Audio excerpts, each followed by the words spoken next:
Next episode मध्ये हे जे आहे मी ह्याच्यावर खूप प्रश्न विचारणार आहे तुम्हाला नक्कीच सर. नेक्स्ट एपिसोड में हम इसके बारे में बात करेंगे. यांनी घडलेला इतिहास आणि त्याच्यामुळे स्वराज्य जे निर्माण झालं आणि स्वराज्य वाढलं ते याच्यामुळे. फायदा म्हणजे असा आहे, एक तर पूर्ण हाताचं संरक्षण होतं कोपरापर्यंत, म्हणजे हा चिलखतासारखं काम करून दस्तान म्हणून हाताच्या संरक्षणाकरता एक भाऊ संरक्षणाचं साधन येतं आणि हे सगळं लोखंडी भाग आहे, त्याच्यामुळे तो हाताला काचणार फिरवताना, चालवताना, धरताना. आणि म्हणून याला आतमध्ये गादी असते केलेली, या तलवारीला गादी असते आणि हातात धरण्याकरता ती निसटू नये, घाम वगैरे येऊन आणि निसटू नये, तिच्यावर पक्कड घट्ट बसावी हाताची, म्हणून त्याला एका रेशमी किंवा सोन्याच्या तारेने त्याला गुंडाळा, ज्याला मुसळा म्हणतात. म्हणून मराठीत धोपटणे हा जो शब्द आला, अच्छा, ह्या तलवारीने मारलं. विशेष वाटेल की काय ह्याला वजनच नाही, एकदम हलकी. ह्या 1 किलोच्या आत, 1 किलो म्हणजे मॅक्झिमम झालं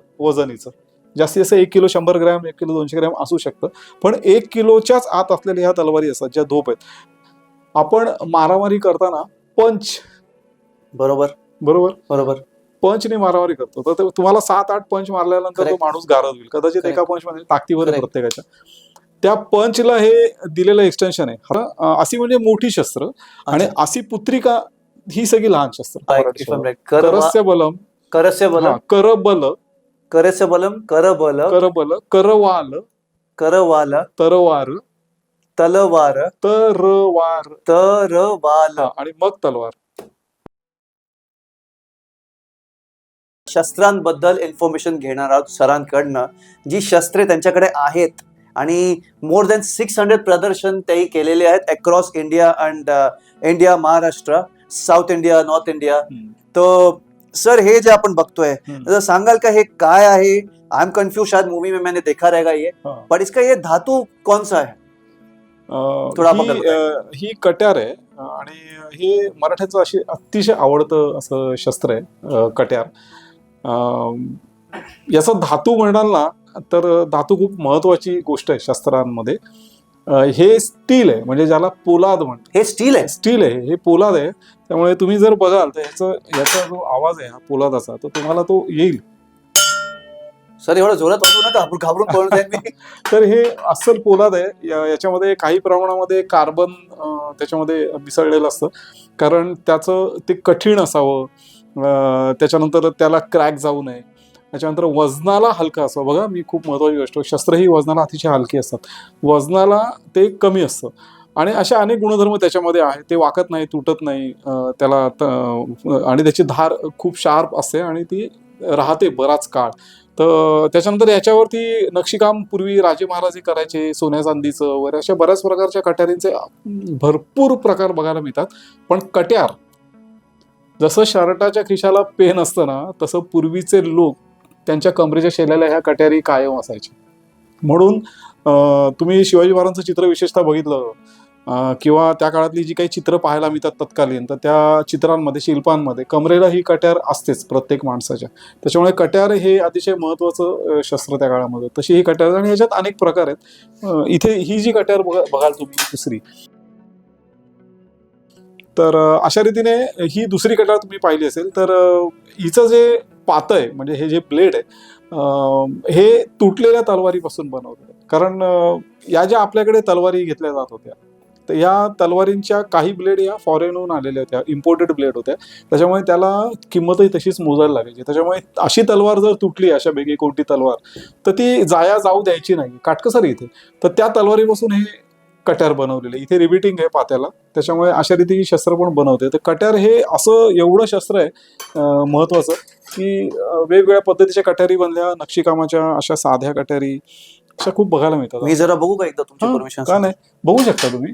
आणि याला चांदीचं प्लेटिंग आहे या कट्यारीला, हे महत्वाचं आहे. आणि पूर्वीपासूनच पकडायचं कसं इथे, ही त्याची मूठ आहे ही, आणि ही अशी पकडायची. एक मिनिट बघू दे मला. आता अशी, बरोबर. या शस्त्राचं महत्व सांगतो तुम्हाला.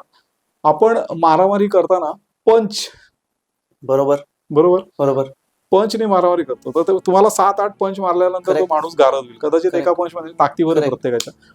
त्या पंचला हे दिलेलं एक्सटेन्शन आहे हत्यार, तोच हा पंच आहे. म्हणून तुमची मूठ अशी आहे बघा, Okay. शस्त्रांनी पंच Okay. करता, ओके, लाईक दिस. मग ते एकदाच करावं लागतं. ओके, मला एक डिफरन्स विचारायचा आहे. ह्याच्यात पण सेम वे आपण पकडतो सेम सेम असंच. हो.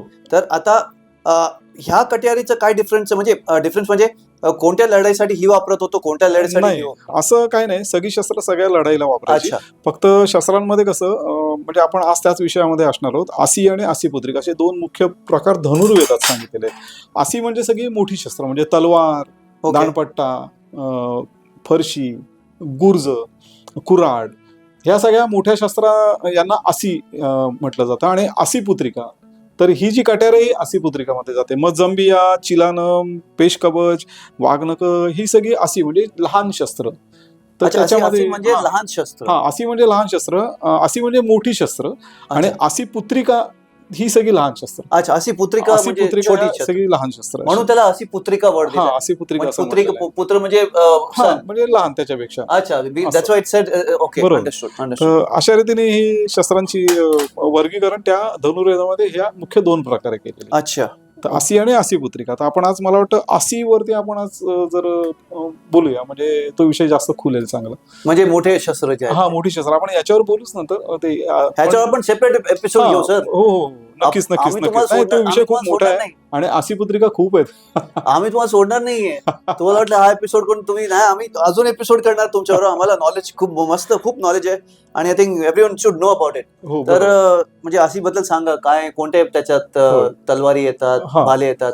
सगळ्या प्रकारच्या तलवारी येतात आसी म्हटल्यानंतर, कारण ती तलवार हे मोठं शस्त्र आहे. सगळ्यात उत्कृष्ट शस्त्र कोणतं होतं? तलवार. करेक्ट. त्याच्यानंतर आसीमध्ये कुऱ्हाड येईल, दाणपट्टा येईल, त्याच्यानंतर कुऱ्हाड म्हणजे फरशी आपण ज्याला म्हणतो ते, गदा येईल. तर ही मोठी शस्त्र आहेत सगळी, आकाराने मोठी आहेत आणि याचे प्रहार पण मोठे आहेत, त्याला Okay. ताकदही लागते चांगली. तर ते आसीमधली ही सगळी शस्त्र आहेत. तर आपण ती पाहूया सगळी. दाखवा जरा कोणते कोणते आहेत म्हणजे. नक्कीच. एक सांगण्यापूर्वी मला असं वाटतंय की आसी असोत किंवा आसीपुत्रिका असोत, ही सगळी शस्त्र आहेत आणि ही बनवली जातात पोलादापासून. तो एक महत्वाचा मुद्दा आपल्याला अच्छा. लक्षात घेऊया. तेवढा जरा एक्सप्लेन करतो. आपण जे पोलाद बोलतो, हम्म. आय वॉन्ट यू टू से पोलाद म्हणजे काय फॉर आवर हिंदी ऑडियन्सेस आणि इंग्लिश ऑडियन्सेस. हा. काय पोलाद म्हणजे? पोलादला साधारण हिंदी लोक फौलाद असं म्हणतात. अच्छा. फौलाद. इंग्लिशमध्ये त्याला आपण स्टील म्हणतो. अच्छा, म्हणजे स्टील उत्कृष्ट जातीचं लोखंड एक प्रकारचं. अच्छा, ओके. साधं लोखंड असं ते म्हणजे आपण बघतो ते, म्हणजे इतर ठिकाणी आपण वापरतो. आणि बिल्डिंगसाठी स्टील वापरतात किंवा मशिनरीचे मोठे पार्ट असतात Correct, त्याच्यासाठी correct, स्टील वापरतात. correct. ते लोखंड आहे, पण त्यात काही इतर धातूंचं मिश्रण आहे की ज्याच्यामुळे त्याची झीज कमी होते, त्याचं तो कठीण होतो, त्याचा ठिसूळपणा कमी होतो. हे अनेक गुण आहेत जे पोलादामध्ये असतात, कारण लोखंड तसं थोडंसं नरम आहे आणि Correct. लवकर खराब होतं हवेच्या वातावरणात. तसं स्टील होत नाही, म्हणजे पोलाद होत नाही. रेल्वेचे रूळ बघा कसे असतात, करेक्ट. आणि आपल्या घराच्या ग्रिल, हा फरक आहे दोन धातूंमधला. ओके. तो शस्त्रांमध्ये सुद्धा आहे त्याचा पोलाद. मला एक अजून एक प्रश्न होता. तुम्ही हे दोन कट्यार, आपण एक मूवी आली कट्यार काळजात घुसली म्हणून आली हो, हो. सचिन सरांचा, बरोबर. तर सेम रेफरन्स आहे. हा, ती कट्यार काळजी घुसली तो जो आहे तो ह्या कट्यारीवरच ते आहे. आता तो आपण बघितलं की थोडासा तो पिक्चर ऐतिहासिक धर्तीवरचा आहे, म्हणजे करेक्ट, त्या काळात, करेक्ट, जुन्या काळात करेक्ट, सगळं. करेक्ट. तर त्यामुळे मगाशी म्हटलं तसं कट्यार ही प्रत्येकाकडे असायची, आणि तेव्हा आपण त्या पिक्चरमध्ये बघितलं असेल की तो कट्यारच त्याला देतो, ती रत्नजडी करेक्ट, करेक्ट. अतिशय मौल्यवान कट्यार त्याला देतो. तर येस. ते असं कट्यार होतं. आपला धातूचा विषय थोडक्यात मला सांगायला जास्त आवडेल, कारण शस्त्रांची निर्मिती धातूपासून झालेली आहे आणि तो धातू खूप महत्वाचा आहे, म्हणजे ज्याला मेटल म्हणतो. येस. मग हा मेटल महत्वाचा आहे. हे सगळ्यात पहिले पोलाद आहे, म्हणजे स्टील आहे एक प्रकारचं. आणि आपण जे आता तलवारी बघणार आहोत, तर ह्याचं जे स्टील होतं ते 16व्या शतकामध्ये आपल्याकडे भारतामध्ये आणि भारताच्या सगळ्या भागांमध्ये युद्धजन्य परिस्थिती खूप होती. त्याच्यामुळे इथे औद्योगिक क्रांती नव्हती झाली, की त्या 16व्या 15व्या 16व्या शतकामध्ये इंग्लंड आणि युरोपमध्ये थोडक्यामध्ये तिकडे औद्योगिक क्रांती होत होती. म्हणजे युद्ध नसून तिथे वेगवेगळे उद्योगधंदे आणि त्याच्यामधलं नवीन नवीन शोध आपण बघतो. हे सगळे बरेच शोध त्याच काळात लागलेले आहेत. तर हे सगळं परदेशात होत होतं, आणि या शोध लागल्यानंतर ज्या काही वस्तू तयार झाल्या त्या वस्तू ते जगामध्ये व्यापार करून विकायला लागले, म्हणजे याला आपण औद्योगिक क्रांती असं म्हणतो. अच्छा, ओके. तर असा उद्योग करायला वेगवेगळ्या बाजारपेठा पाहिजे होत्या, म्हणून सगळ्यात पहिले डच आले, मग पोर्तुगीज आले, त्याच्यानंतर फ्रेंच आले, फ्रेंच नंतर आले, पण इंग्रज आले. तर हे असे फॉरेनर आपल्याकडे आले आणि ते इथे व्यापार करायला लागले. आपल्याला इतिहास काळामध्ये माहिती आहे. तर ते व्यापारामध्ये अनेक वस्तू इथे आणत होते आणि आपल्याकडनं मसाल्याचे पदार्थ, नीळ, चांगलं रेशीम हे जे आपल्याकडे बनत होतं ते घेऊन जायचे. अच्छा. तिकडे त्यांना त्या गोष्टीची गरज होती. ते तिकडे पिकत नव्हतं किंवा मिळत नव्हतं आणि जे आपल्याला माहिती नव्हतं किंवा आपल्याकडे पिकत नव्हतं किंवा आपल्याला त्याची गरज होती त्या गोष्टी ते आणायचे. अर्थात हा व्यापाराचा उद्योग झाला होता, म्हणजे व्यापाराचा हे आहे. मग ते इथे उद्योजन परिस्थिती असल्यामुळे शस्त्रांची इथे फार गरज होती आणि त्याला त्यांच्यासाठी खूप मोठं मार्केट होतं इथे. ओके. मग त्याच्यामध्ये शस्त्रास्त्र म्हणजे तलवारीला लागणारं धातू म्हणजे स्टील आलं किंवा तलवारीची ब्लेड आली ते. याच्यानंतर इतर अनेक व्यापारासाठी ते वस्तू आणत असते. पण आपल्या आजच्या विषयाच्या नुसार फक्त आपण शस्त्रांवर बोलतोय म्हणून तर ती तलवारची ब्लेड आणि त्याचा धातू ते लोक इथे आणत होते विकायला आणि ते इथे खरेदी भरपूर प्रमाणामध्ये केलं जायचं. बंदुका आपल्याकडे बनत नव्हत्या, तोफा आपल्याकडे बनत नव्हत्या. म्हणजे मुघल काळामध्ये काही कारखाने असतील पण त्यांच्याकडनं बऱ्याच तोफा मुघल सुद्धा विकत घेत होते, आदिलशाही सुद्धा विकत घेत फर्स्ट होते, एपिसोड महाराजांनी सुद्धा घेतलेले आहेत. तर तोफा, तोफेचे गोळे आणि दारुगोळा आणि हे चालवण्याकरता लागणारे इंजिनियर्स हे सुरुवातीला त्यांच्याकडनं आपण हे करत होतो. कारण महाराजांनी सैन्यामध्ये काही फॉरेनर सुद्धा भरलेले आहेत कारण त्यांना माहिती आहे आणि त्याच्यानंतर आपले लोक शिकलेत. तर त्याच्यामुळे हे धातू हा खूप महत्वाचा विषय. तर तो धातू इथे आणला जायचा आणि हा उत्कृष्ट पोलाद म्हणून आहे. तो लवचिक आहे, वजनाला हलका आहे, त्याच्यानंतर कठीण आहे, त्याची धार चांगली राहते, असे अनेक गुण त्याच्यामध्ये आहेत.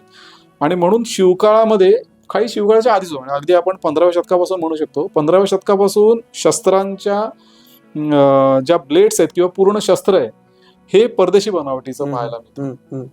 पण याचा अर्थ असा नाही की आपल्याकडे बनतच नव्हतं. आपल्याकडे सुद्धा लोहार लोक घडवत होते, या पोलाद बनवत होते, त्याच्यापासून शस्त्र बनवत होते आणि त्याच्यावरचं सगळं नक्षीकाम वगैरे आपल्याकडे सगळं आपल्या इथे उद्योगधंदे सुरू होते. पण लागणारं पोलाद हे आपल्यापेक्षा उत्कृष्ट होतं आणि म्हणून ते इम्पोर्ट केलं जायचं, म्हणजे आपण वापरतो आणि त्याला मागणी चांगली होती.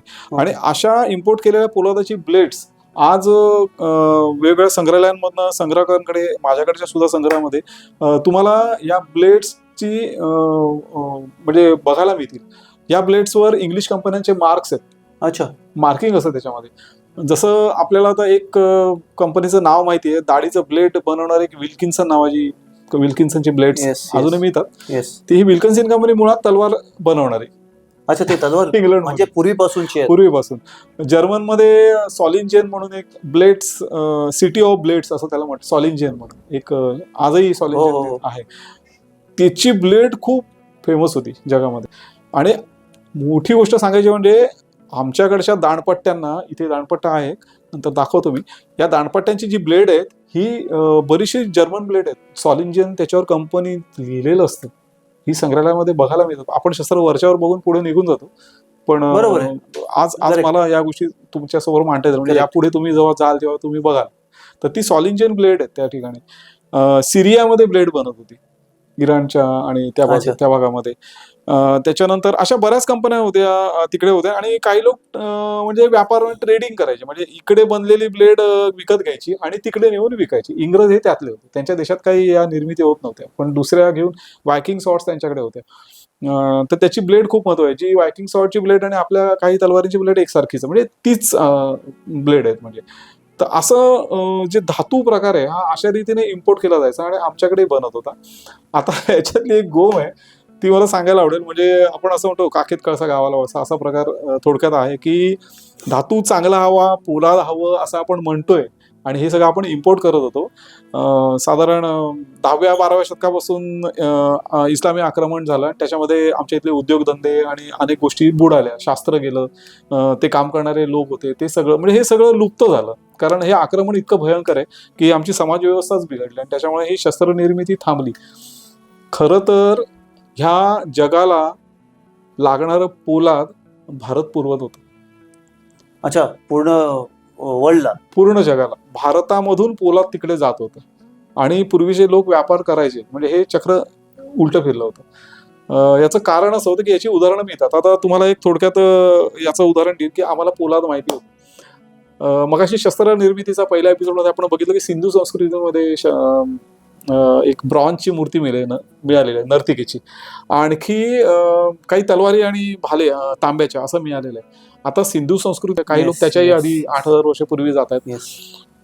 म्हणजे जगामध्ये एवढी संस्कृती नाहीच आहे जुनी कुठची जेवढी भारतीय संस्कृती आहे. मग या संस्कृतीमध्ये 5,500 वर्षापूर्वी ब्रॉन्झ धातूच्या मूर्ती मिळतात. म्हणजे ब्रॉन्झ धातू माहिती होतं, तांब माहिती होतं. ऋग्वेदामध्ये आयस म्हणून लोखंडाचे उल्लेख येतात. म्हणजे आम्हाला पोलाद देखील माहिती होतं, लोखंड देखील माहिती होतं. हा झाला विषय. आता सिंधूमध्ये तर पुरावेच मिळाले, पण बाकीचं काय तर आपल्या सगळ्यांना माहिती आहे. आपण सगळे बघायला जातो किंवा पर्यटनाचं मुख्य केंद्र आहे दिल्ली, कुतुब मिनार ज्याला म्हटलं जातं. त्या कुतुब मिनारच्या बाजूला एक लोहस्तंभ आहे, आपण शाळेत शिकलेलो आहे. तो कधीही गंजत नाही. तो सुमारे मला वाटतं 4थ्या शतकातला आहे. तो 4थं शतक म्हणजे हा, मग तो गंजत नाही आणि त्याची झीज होत नाही. तो उन्हा पावसात भिजतोय. खरं तर आबू पर्वतावरचा तो विष्णू स्तंभ आहे आणि त्याच्यावर एका लिपीमध्ये काही अक्षरं कोरलेली आहेत. आणि मग मला वाटतं नंतर मुसलमानी काळामध्ये तुघलक किंवा बघ कोणीतरी, मला नीट आठवत नाही, पण या कोणीतरी तो तिकडून स्तंभ आणला आणि त्याने काही प्रयोग करायचे बघितले, पण त्याला त्याच्यावर काहीच करता आलं नाही. आणि मग तो स्तंभ आता जिथे आहे तिथे त्याने तो उभा केला. म्हणजे तो पडलेल्या अवस्थेत नंतर तो उभा केला गेलेला आहे. तो जो स्तंभ आहे याच्यातला महत्वाचा मुद्दा असा की तो उन्हा पावसामध्ये कुठल्याही वातावरणात गंजत नाही. आणि आज एवढी 2,000 वर्षाच्या आसपास त्याला वर्ष होऊन सुद्धा त्याला काहीच झालेलं नाही. हे कसं काय? म्हणजे न गंजणारं असं जे पोलाद आहे किंवा या वातावरणाचा परिणाम होऊन न गंजणारं पोलाद आहे ते निर्माण करण्याची विद्या आम्हाला येत होती, कारण तो भारतात बनलेला आहे. बरोबर. त्याची स्थापना कधी झालेली आहे याचे उल्लेख आहेत, शिलालेख आणि ताम्रपट, त्याच्यावर सुद्धा काही स्क्रिप्ट लिहिलेले आहे. त्याच्यामुळे 4थ्या शतकातला जो राजा होता त्यांनी तो निर्माण केला होता विजयस्तंभ म्हणून आणि विष्णुस्तंभ म्हणून. आणि तो तिथे एक विष्णूचं देव होतं, म्हणजे देवस्थान होतं. तिथून तो यांनी खाली आणला वगैरे. म्हणजे एक इथे सिद्ध झालं सांगण्याचं होतं. त्याच्यानंतर कोणार्कचं सूर्य मंदिर सगळ्यांना माहिती आहे. कोणार्कच्या सूर्य मंदिरामध्ये, कारण ते प्रचंड मोठं मंदिर आहे, तर तो तोल सांभाळण्याकरता घरात आपण जशा तुळे असतात, म्हणजे आता बीम म्हणू आपण, तर तसे लोखंडी बीम आता ते गंजून जातील, तर त्यातले काही वापरलेले बीम उरलेले कोणार्कच्या मंदिराच्या इथे अजूनही ठेवलेले आहेत. जाता येताना कदाचित लोक बघत असतील, पण कोणालाही याचं ध्यान होत नाही की हे लोखंडी बीम कधीच आहेत, कोणार्क मंदिराच्या काळातले.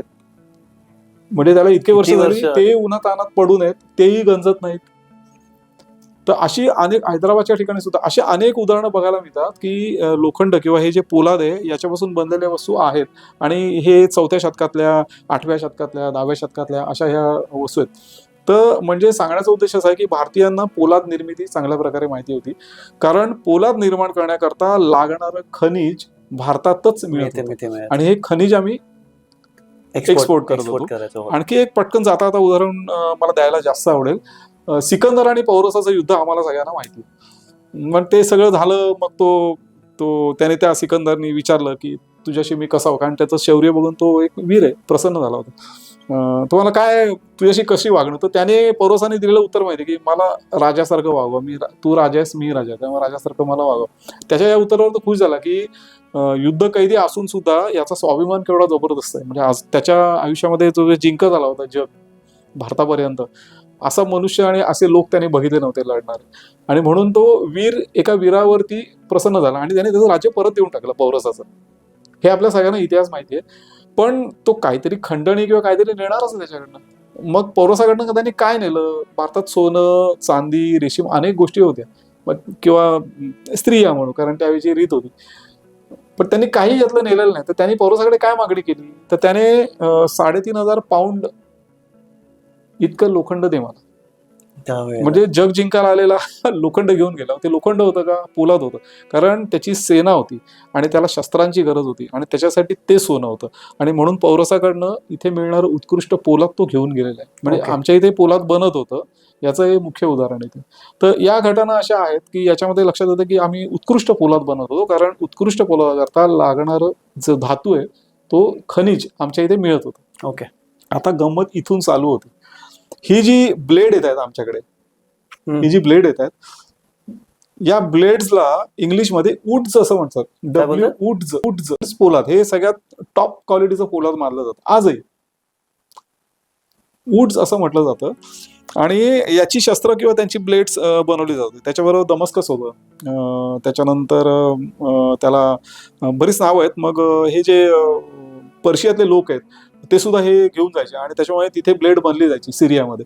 तर तिथल्या ब्लेड्सला बघून ते म्हणायचे की लहरिया दार असं नाव आहे त्यांनी दिलेलं त्यांच्या ह्याच्यामध्ये. म्हणजे हे पोलाद कसलं येतं, लहरिया दार. लहरिया म्हणजे समुद्राच्या पाण्याला जशा लहरी असतात, लाटा असतात, तशा लहरी झाल्यानंतर जे आकार दिसतात चित्रविचित्र, तसे आकार त्या धातूच्या सरफेसवर दिसतात. हे त्याचं अंगचा पोत आहे. म्हणजे तसं टेक्स्चर आहे. जसं सागाच्या लाकडाला टीकूडला जसं ते एक डिझाईन टेक्स्चर असतं, तसं ते डिझाईन टेक्स्चर त्या पोलादावर असतं. म्हणून ते लहरियादार असं म्हणायचे. तर त्याला अशी काही अनेक नावं झाली. मग ते मला एक तुम्हाला कट करतो मध्येच, हे तुम्ही सिरियाबद्दल बोलला. हो, ते लहरियादार फक्त सिरियामध्ये बोलायचे का अजून पण कंट्रीजमध्ये? नाही, काही कंट्रीमध्ये बोलत होते. कारण त्यांना माहिती होतं की भारत असा एक देश आहे की तिकडनं ही ब्लेड बनवायला पोलाद तिकडूनच आणावं लागतं आणि ते नेत होते. आता हे वूड्स हा आपला म्हणजे मला जो मांडायचा विषय तो वूड्स आहे. तर हे वूड्स काय आहे? वूड्स हा जो त्यांच्याकडे बनतो का, तर जर अभ्यास केला आपण शस्त्रांचा अभ्यास करताना त्याला लागणाऱ्या धातूंचा, तर लक्षात येतं तिकडे वूड्स बनत नाही. मग ते आणतात कुठून? तर ते भारतातनं नेलं जायचं. आता याच्यामध्ये एक गोम आहे, कारण प्रत्येक म्हणजे भाषेमध्ये शब्दांमध्ये इतिहास दडलेला असतो. तसं दक्षिणेमध्ये, भारताच्या दक्षिण भागामध्ये एक प्रकारचं खनिज मिळायचं, ज्याच्यापासून भारतातली हत्यारं त्या काळातले लोक शस्त्र बनवत होते. त्यांना जे हे खनिज मिळायचं आणि त्याच्यापासून जे पोलाद निर्माण केलं जायचं, त्याला भारतीय दक्षिणी भाषेमध्ये उरुक्कू असं म्हटलं जायचं. उरुक्कू, उरुक्कू, उरुक्कू किंवा उक्कू, उक्कू, हा, अशी तमिळ आणि त्या भाषेतली, कारण ते त्या भागामध्ये मिळतंय खनिज, कारण तो सह्याद्रीचा भाग आहे सगळा. करेक्ट.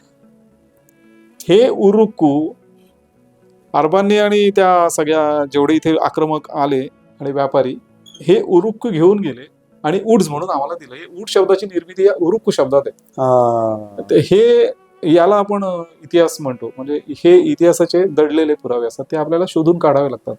तर हे वूड्स आहे, हे भारतातल्या उरुक्कू नावाच्या खनिजापासून किंवा पोलादापासूनच बनलेलं. हा याच्यामध्ये ही गमक आहे, हे आम्हाला माहित नाही. पण 15-16 शतकामध्ये आपल्या इथे प्रचंड युद्धजन्य परिस्थिती असल्यामुळे ते उद्योगधंदे बंद पडले होते आणि त्याच्यामुळे हे धातू आपल्याला तिकडनं घ्यावे लागत होते. आणि म्हणून त्या काळामधल्या काही शस्त्रांवरती या अशा प्रकारची टेक्स्चर्स आपल्याला पाहायला मिळतात. तर ते हे पोलाद किंवा आपण मगाशी फौलाद म्हटलं, ते हे फौलाद, प्युअर स्टील असं. फौलाद हा शब्द तर सगळ्यांना माहिती आहे, पण हे माहित नव्हतं, त्या गोष्टी माहित नव्हत्या. बरोबर. पोलाद आपल्याकडेही म्हणजे आजही बनतं आणि बनत होतं. म्हणजे बघा, स्वातंत्र्य मिळाल्यानंतर टाटानी सगळ्यात पहिल्यांदा पोलादाचे कारखाने काढलेत. कारण तुम्हाला औद्योगिक क्रांती करायची असेल तर यंत्र पाहिजेत. तुम्ही बाहेरून किती मागवणार, आणि तुमच्याकडे आहे हे त्यांना माहिती, इथे आहे, म्हणून त्यांनी पोलाद निर्मितीचे कारखाने सुरू केले टाटानी पहिल्यांदा. कारण तुमचे उद्योगधंदे चालू होतील. मग त्या काळामध्ये काळामध्ये हे नव्हती.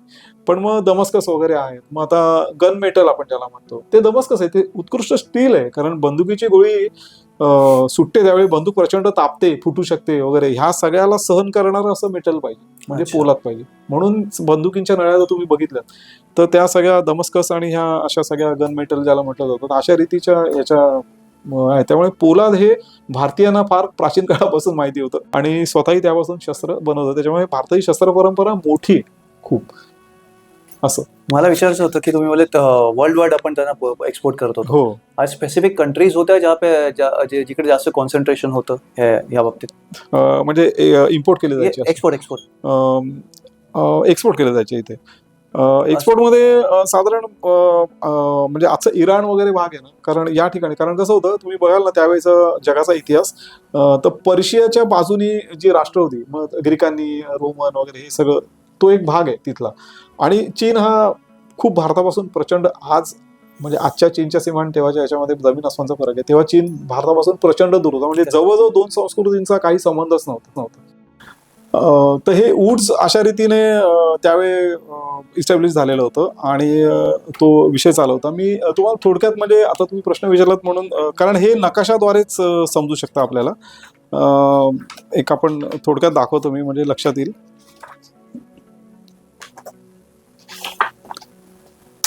हे मूळ मिळणारं खनिज आहे. इथे दाखवलेलं ते.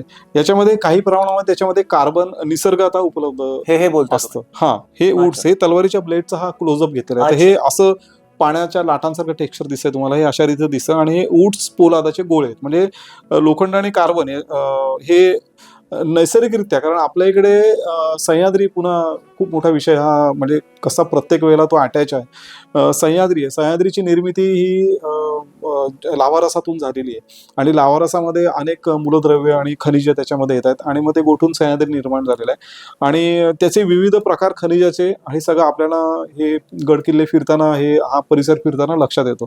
तर त्या ठिकाणी काही खाणी आहेत, जशा कोळशाच्या खाणी असतात तशा धातूंच्या खाणी असतात. तर इकडच्या काही ठिकाणी खाणी होत्या, याच्यामधून ह्याला लागणारं खनिज मिळायचं की ज्याच्यामध्ये कार्बन असायचं. आणि या 2 खनिजांपासून जो धातू मिळायचा तो म्हणजे वुड्स, म्हणजे उरुक्को होता. त्या वुड्सवरती अशा रीतीचं टेक्स्चर असतं, म्हणजे साधं लोखंड आणि याचं किंवा पोलाद याच्यामध्ये फरक असतो, ते अशा प्रकारचं टेक्स्चर दिसतं. आता इथे हे कुठे कुठे वुड्स मिळत होतं त्याचा हा नकाशा आहे. हे वुड्स पोलादाची निर्मिती, म्हणजे भारतामध्ये आमच्याकडे या ठिकाणी खनिज उपलब्ध, ते म्हणजे इथून तुमचं वुड्स पोलाद जे तंत्रज्ञान आहे हैदराबाद जवळ, त्याच्यानंतर गोवळकोंडा, मलबार या अशा ठिकाणी ते मिळत होतं. त्याच्यानंतर कोणाकोणम, कोणाकोणम वगैरे अशा ठिकाणी हा नकाशा दाखवला. या भागामध्ये पोलादाच्या म्हणजे वुड्सच्या, उरुक्कोच्या खाणी होत्या आणि खनिजाच्या म्हणजे ते मिळायचं की ज्याच्यामध्ये कार्बनचं प्रमाण आहे. अजून एक प्रश्न होता मला, जरा मागे करत आहे. हा, तुम्ही बोललात की हे काय बोललात तुम्ही, काय शब्द वापरला? हे वुड्स म्हणजे लहरियादार म्हटलं ते. हे पाण्यावरच्या ज्या लाटा आहेत त्या लाटांप्रमाणे ते जे एक पाणी असं लाटांचं समुद्राचं डचमळत असतं आणि त्याच्यामुळे लाटा अशा दिसत असतात, एक त्याच्यामुळे डिझाईन सारखं दिसत असतं.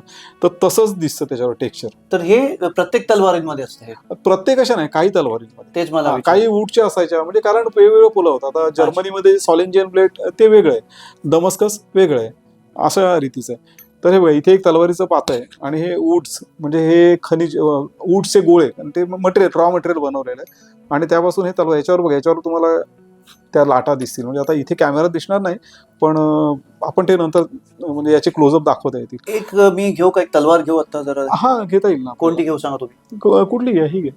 हे हो. त्याच्यानंतर मगाशी तुम्ही विचारलं की कुठे कुठे, तर हा भारत देश आहे आणि हा युरोप आहे वरती.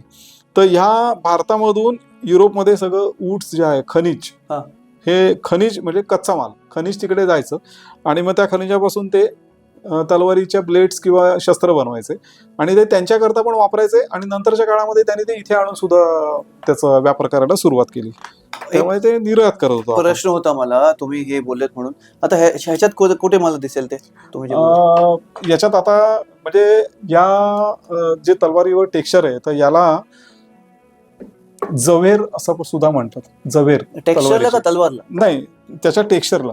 तर तुम्ही जर का हे व्यवस्थित बघाल तर तुम्हाला इथे थोडं असं ते चित्र जसं दाखवलं तसं असं, म्हणजे जसं आपण पाण्यावरती पेट्रोल पडलं पावसाळ्यात आपण बघतो की ते तवंग तयार होतं आणि असं काहीतरी ॲब्स्ट्रॅक्ट डिझाईनचा एक फॉर्म तयार होतो, म्हणजे एकदम क्लिष्ट असं. तर तसं टेक्स्चर याच्यावर दिसतं, जसं सागालायक असतं तसं या ब्लेडवर तुम्ही जर व्यवस्थित बघितलं तर ते तसं दिसतं. तर अशा रीतीचं हे ब्लेड असायची तलवारींची, त्याच्यामुळे ती खूप महत्वाची आहेत. ही तलवार आणखी साफ करायला लागेल, त्याच्यानंतर त्या ब्लेड मध्ये दिसू शकेल ते. हा, कारण ते स्पष्ट दिसतं, काही याच्यामध्ये काही प्रमाणात दिसतं, काही प्रमाणात कमी जास्त ते असतं सगळं. तर अशा रीतीने हे वुड्स ह्या शस्त्रांसाठी बनवलं जायचं एकूण. आता आपण, मला वाटतं आसी म्हणजे एक एक शस्त्राची आपण आता माहिती घेऊया, कारण हा जो मूळ विषय होता की कशापासून बनतं तो मी तुम्हाला थोडक्यात सांगितलं. ठीक आहे. त्याच्यावरची एक अगोदर एक विचारायचं होतं तुम्हाला, हे जे मी तुम्ही बोलताय तेच शिवकालीन शस्त्र का? आता आपण सगळे मिळून सगळीकडे वापरतायत की शिवकालीन शस्त्रास्त्र.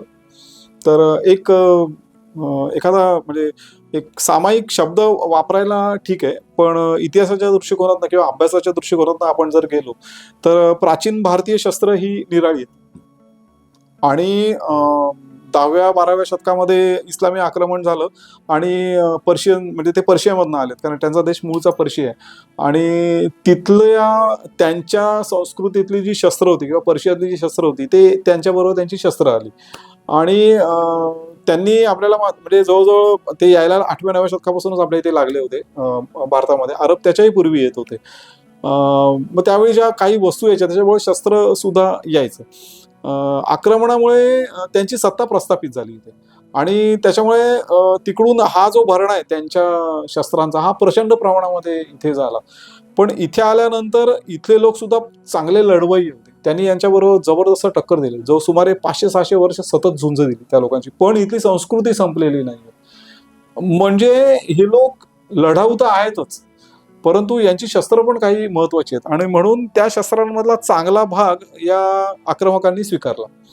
आणि आक्रमक जवळजवळ 300-400-500 वर्ष इथे राहिल्यामुळे दोन्ही संस्कृतींमध्ये खूप देवाणघेवाण झाली. मग त्यांच्याकडची काही शस्त्र आपण स्वीकारली आणि आपल्याकडची काही शस्त्र त्यांनी स्वीकारली. म्हणजे दोघांमधल्या उत्कृष्ट गोष्टी किंवा आवडल्या त्या दोघांनी एकमेकांनी स्वीकारल्या.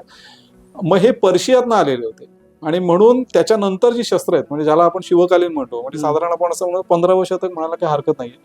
15व्या शतकापासून जी शस्त्र प्रत्यक्ष आपल्याला पाहायला मिळतात, जशी माझ्याकडे आहेत, वेगवेगळ्या संग्रहालयांमधून आहेत आणि कलेक्टर्सकडनं आहेत अजून, ही सगळी शस्त्र इंडो पर्शियन या नावाने ओळखली गेली पाहिजे. कारण याच्यामध्ये पर्शियन आणि भारतीय असं दोन्ही गोष्टींचं तुम्हाला सरमिसळ झालेली दिसते. मग त्याच्या मुठींचे प्रकार असतील, धातूचा प्रकार असेल, त्याच्यावरचं नक्षीकाम असेल, त्याची नावं हे खूप महत्वाचं आहे. तर तशा पद्धतीने हे जे पर्शियन तलवारी इथे आल्या त्याला पर्शियन भाषेमध्ये तलवारीला शमशीर असा शब्द आहे. शमशीर असा. आणि त्याला आपण हल्ली शमशेर हा शब्द लोक हिंदी असं म्हणतात, पण तो खरा हिंदी नाही, तो फारसी शब्द आहे. नंतर तो उर्दू झाला, नंतर मग तो हिंदी म्हणून रुळला गेला आणि आज आपण बरेच लोक मराठी लोक सुद्धा शमशेर म्हणतात. त्याच्यावरून नाव सुद्धा आहे, म्हणजे बाजीरावच्या मुलाचं नाव शमशेर बहादर आहे. तर शमशेर हा शब्द फारसी भाषेतला आहे, पर्शियन वर्ड आहे आणि त्याचा अर्थ तलवार. त्याचा अर्थ तलवार त्या भाषेमध्ये त्यांच्या जसं इंग्लिशमध्ये स्वॉर्ड म्हणतो तसं आपण मराठीमध्ये तलवार म्हणतो. मराठीतला तलवार शब्द कशामुळे आलाय तर तलवारीची व्याख्या संस्कृतमध्ये करस्य बलम असं म्हटलेलं आहे. म्हणजे कर म्हणजे हात, हाताला बळ देणारी, रहस्य म्हणजे करस्य बलम म्हणजे कराला, कर म्हणजे हात, हाताला बळ देणारी असं तिला म्हटलेलं आहे व्याख्यामध्ये. मग करस्य बलम नंतर शब्द तयार झाला तो करवाल. ओके. मग करवालचं तरवार आणि तरवारचं आता आपण तलवार. करस्य बलम, करबल, करवाल, तरवार, तलवार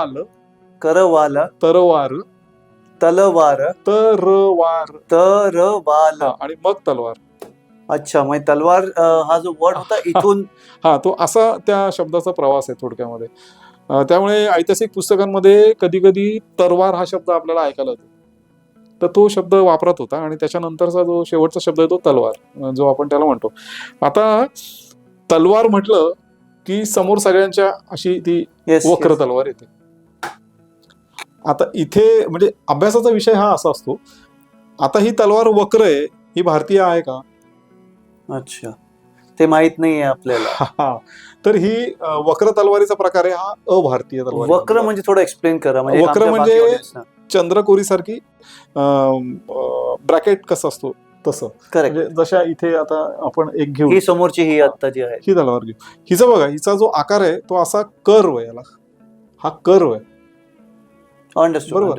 तर ह्या ज्या पर्शियन स्वॉर्ड्स होत्या, पर्शियन तलवारी होत्या, ह्या याच्यापेक्षा कर्वेचर होतं, म्हणजे अक्षरशः चंद्रपुरी सारख्या. अच्छा, अशा जास्त अजून प्रॉपर कर्व असलेल्या असायच्या. आणि ही मूठ भारतीय. आता त्या मुठीची इथे नाहीये, पण नंतर आपण चित्रात दाखवू शकू ती. तर ती जी मूठ आहे ते इंग्रजी जे आकार जसा असतो किंवा छत्रीचा दांडा असतो असा त्या पद्धतीची मूठ असायची. ही झाली शमशेर. म्हणजे हे ओरिजिन तिथलं आहे पर्शिया, की एकदम कर्व असलेली आणि तिला जे आकारासारखं मूठ असलेली, ही झाली संपूर्ण शमशेर. त्याच्यानंतर भारतात ह्या शमशेरी होत्या, म्हणजे काही लोकांना या वक्रपात्याच्या तलवारी आवडल्या असतील आणि म्हणून त्यांनी त्या तलवारी स्वीकारल्या. म्हणजे आपल्याकडच्या लोहारांनी तशा पद्धतीच्या तलवारी बनवायला सुरुवात केली आणि त्या खूप प्रचलित झाल्या. त्याचं थोड्या हलक्या आणि या सगळ्या त्याच्यामध्ये गोष्टी होत्या, लांबीला कमी वगैरे होत्या, त्यामुळे पायदळाला त्या जास्त चांगल्या पडायच्या तलवारी आणि काहीतरी नवीन आलेलं होतं, त्याच्यामुळे या तलवारी स्वीकारल्या आणि त्याला आम्ही तलवार म्हणतो. यांच्या ज्या मुठी आहेत या भारतीय पद्धतीच्या आहेत. मग भारतातल्या लोहारांनी तो कर्वेचर कमी केला आणि थोड्या कमी कर्वेचरच्या मग याच्यामध्ये आपल्याला बघायला मिळतात बऱ्याच तलवारी आणि ते वापरायला सुरुवात केली. म्हणजे पहिल्या पर्शियन तलवारी आपल्या इंडियामध्ये आल्या. हो, पर्शियन शेपच्या, जे तुम्ही आता बोललेत ते. होय. आणि नंतर आपले are people change it to this shape. हा, बरोबर. तर आता असा प्रश्न म्हणजे कोणी सहज विचारू शकेल की याला पुरावा काय? तर याला पुरावा आपल्याकडे खड्ग शस्त्राला, तलवारीला खड्ग असा संस्कृत शब्द आहे आणि खड्ग या संस्कृत शब्दाचा मराठी शब्द झालाय खांडा. खांडा आणि खांडा नावाची एक तलवार असते, ते आपण चित्रात दाखवू कारण ती संग्रहालयात माझ्या तिकडे, आता इथे नाहीये. खांडा हे शस्त्र, तलवार पुढे निमुळती होत जाते म्हणजे पॉइंटेड होत जाते, खांडा नेमका वाढत जातो म्हणजे पुढे तो ब्रॉड असतो. खांडा माशाच्या शेपटीसारखा असा मोठा होतो, टोकाकडे जाडा होतो. तर तो खांडा, खड्गवरून खांडा, मग आपल्या काही मराठीत शब्द आहे खांडोळी करणं. तो या खांड्याचा वार केल्यानंतर डायरेक्ट एक घाव दोन तुकडे. अच्छा, खांडोळी करणं म्हणजे तुकडे तुकडे करणं. ते खांडोळी हा शब्द खांड्याने तुकडे करणे, खांड्याने केलेले तुकडे म्हणजे खांडोळी केलेली, असं त्याचा अर्थ आहे. खंडेराव नाव आपल्याकडे प्रसिद्ध आहे. आपला जेजुरीचा खंडोबा, त्याचं शस्त्र खांडा आहे. आणि अनेक लेण्यांमध्ये, मंदिरांमध्ये देवांच्या हातामध्ये खड्ग दाखवलेलं आहे कोरलेली. तर ती आपल्याला मूर्तींमध्ये पाहिलं तर शंकराचं रुद्ररूप, तसंच देवीचं म्हणजे भवानीचं रुद्ररूप, महिषासूर मर्दिनीच्या मूर्त्या भारतामध्ये अनेक ठिकाणी, खूप ठिकाणी आहेत. परंतु तिच्या हातात खड्ग आवर्जून दिसतं. हे जे खांडा तलवार आहे तर ते आपल्याला मध्ययुगीन काळामध्ये कोरलेली मंदिरं आणि त्याच्यावर असलेल्या देव आणि मंदिराच्या बाहेर असलेल्या काही मूर्ती यांच्या हातांमध्ये शस्त्र वगैरे दाखवलेली असतात. तर त्याच्यामध्ये खांडा किंवा खड्ग नावाची जी तलवार आहे ही प्रकर्षाने आपल्याला दिसते. ही सरळ पात्याची, कुठेही वाकड्या पात्याची तलवार नाही. ओके. क्वचित असेल, पण ते उत्तर काळातलं मंदिर असेल म्हणजे 16 शतकातल्या आसपासचं. पण पूर्वीची जुनी मंदिर आहे ती सरळ पात्याची, खड्ग घेतलेल्या अशा रीतीच्याच मूर्ती बघायला येतात. म्हणजे कोरीव कामामधून जर मंदिर त्या काळातलं असेल तर त्या काळात जे वापरत होतं त्या मूर्ती असतील. मग तुम्ही जर का बृहदीश्वर मंदिराला गेला, आता आम्ही बृहदेश्वर मंदिर जेव्हा बघितलं तर त्या ठिकाणी जी शस्त्र आहेत, खांडे आहेत, ते तशा पद्धतीचे आहेत. मग त्याला पट्टिसा असं नाव आहे, अनेक नाव आहेत. म्हणजे पट्टिश असा संस्कृत शब्द आहे, पट्टिश. तर ते पट्टिश म्हणजे ते सरळ पात्याचे आहेत, खांडा पुढे असा ब्रॉड झालेला आहे. तर असे तलवारींमध्ये बरेच भेद पडले. त्यामुळे सॉरी टू इंटरप्ट यू, तुम्ही बोलत होतात. पहिलं तर तुम्ही एवढं लक्षात आहे, तुमच्या मोठी बात आहे तुमच्या तुम्ही करताय, कारण की it's hats off to you. एक नाव लक्षात तुम्हाला आहे, एक गोष्ट तुम्हाला लक्षात आहे. तुम्ही आता मला सांगाल 2 मिनिटापूर्वी तुम्ही काय बोलले मला सांगा, आठवायला मला मुश्किलने लक्षात राहील, because you are into this, in that field. मला एक विचारलं, हे जे तुम्ही आता तलवारी बोलले, नावं घेतलीत तुम्ही, तर असं काही आहे की शिवाजी महाराजांनी या तलवारी कोणत्या वॉर मध्ये वापरल्या होत्या का? असं काही आहे की अफजल खानला मारण्यासाठी ह्यातलं कोणतं वेपन वापरलं होतं का, जे तुमच्याकडे आहे ते पण मला? हो, आहेत. आता अफजल खानाचं आपल्याला सर्वश्रुत आहे की वाघनखं ती आहेत, आपण बघूच त्याविषयी बोलणारच आहोत पुढच्या एपिसोडला, फक्त घेऊ तो पार्ट. बिचवा आहे इथे आपल्याला, तोही मी दाखवेन. त्याच्यानंतर शिवभारत म्हणजे शिवाजी महाराजांचं चरित्र, त्यांच्याच जीवनामध्ये त्यांनी आज्ञा केली होती अशा ज्यांना सांगितलं होतं ते कवींद्र परमानंद म्हणून आहेत. परमानंदांनी शिवाजी महाराजांचं चरित्र शिवाजी महाराजांच्याच काळात लिहिलं, ज्याला शिवभारत असं नाव आहे. मग त्या शिवभारतामध्ये शिवाजी महाराजांच्या शस्त्रांची वर्णन आहेत, त्याच्यामध्ये शिवाजी महाराजांची जी भवानी तलवार आहे तिचं वर्णन आहे, हे सगळ्या गोष्टी त्याच्यामध्ये आहेत. त्यामुळे अशी शस्त्र पाहायला मिळतात त्याच्यामध्ये. म्हणजे आपण याच विषयावर येतोच आहे.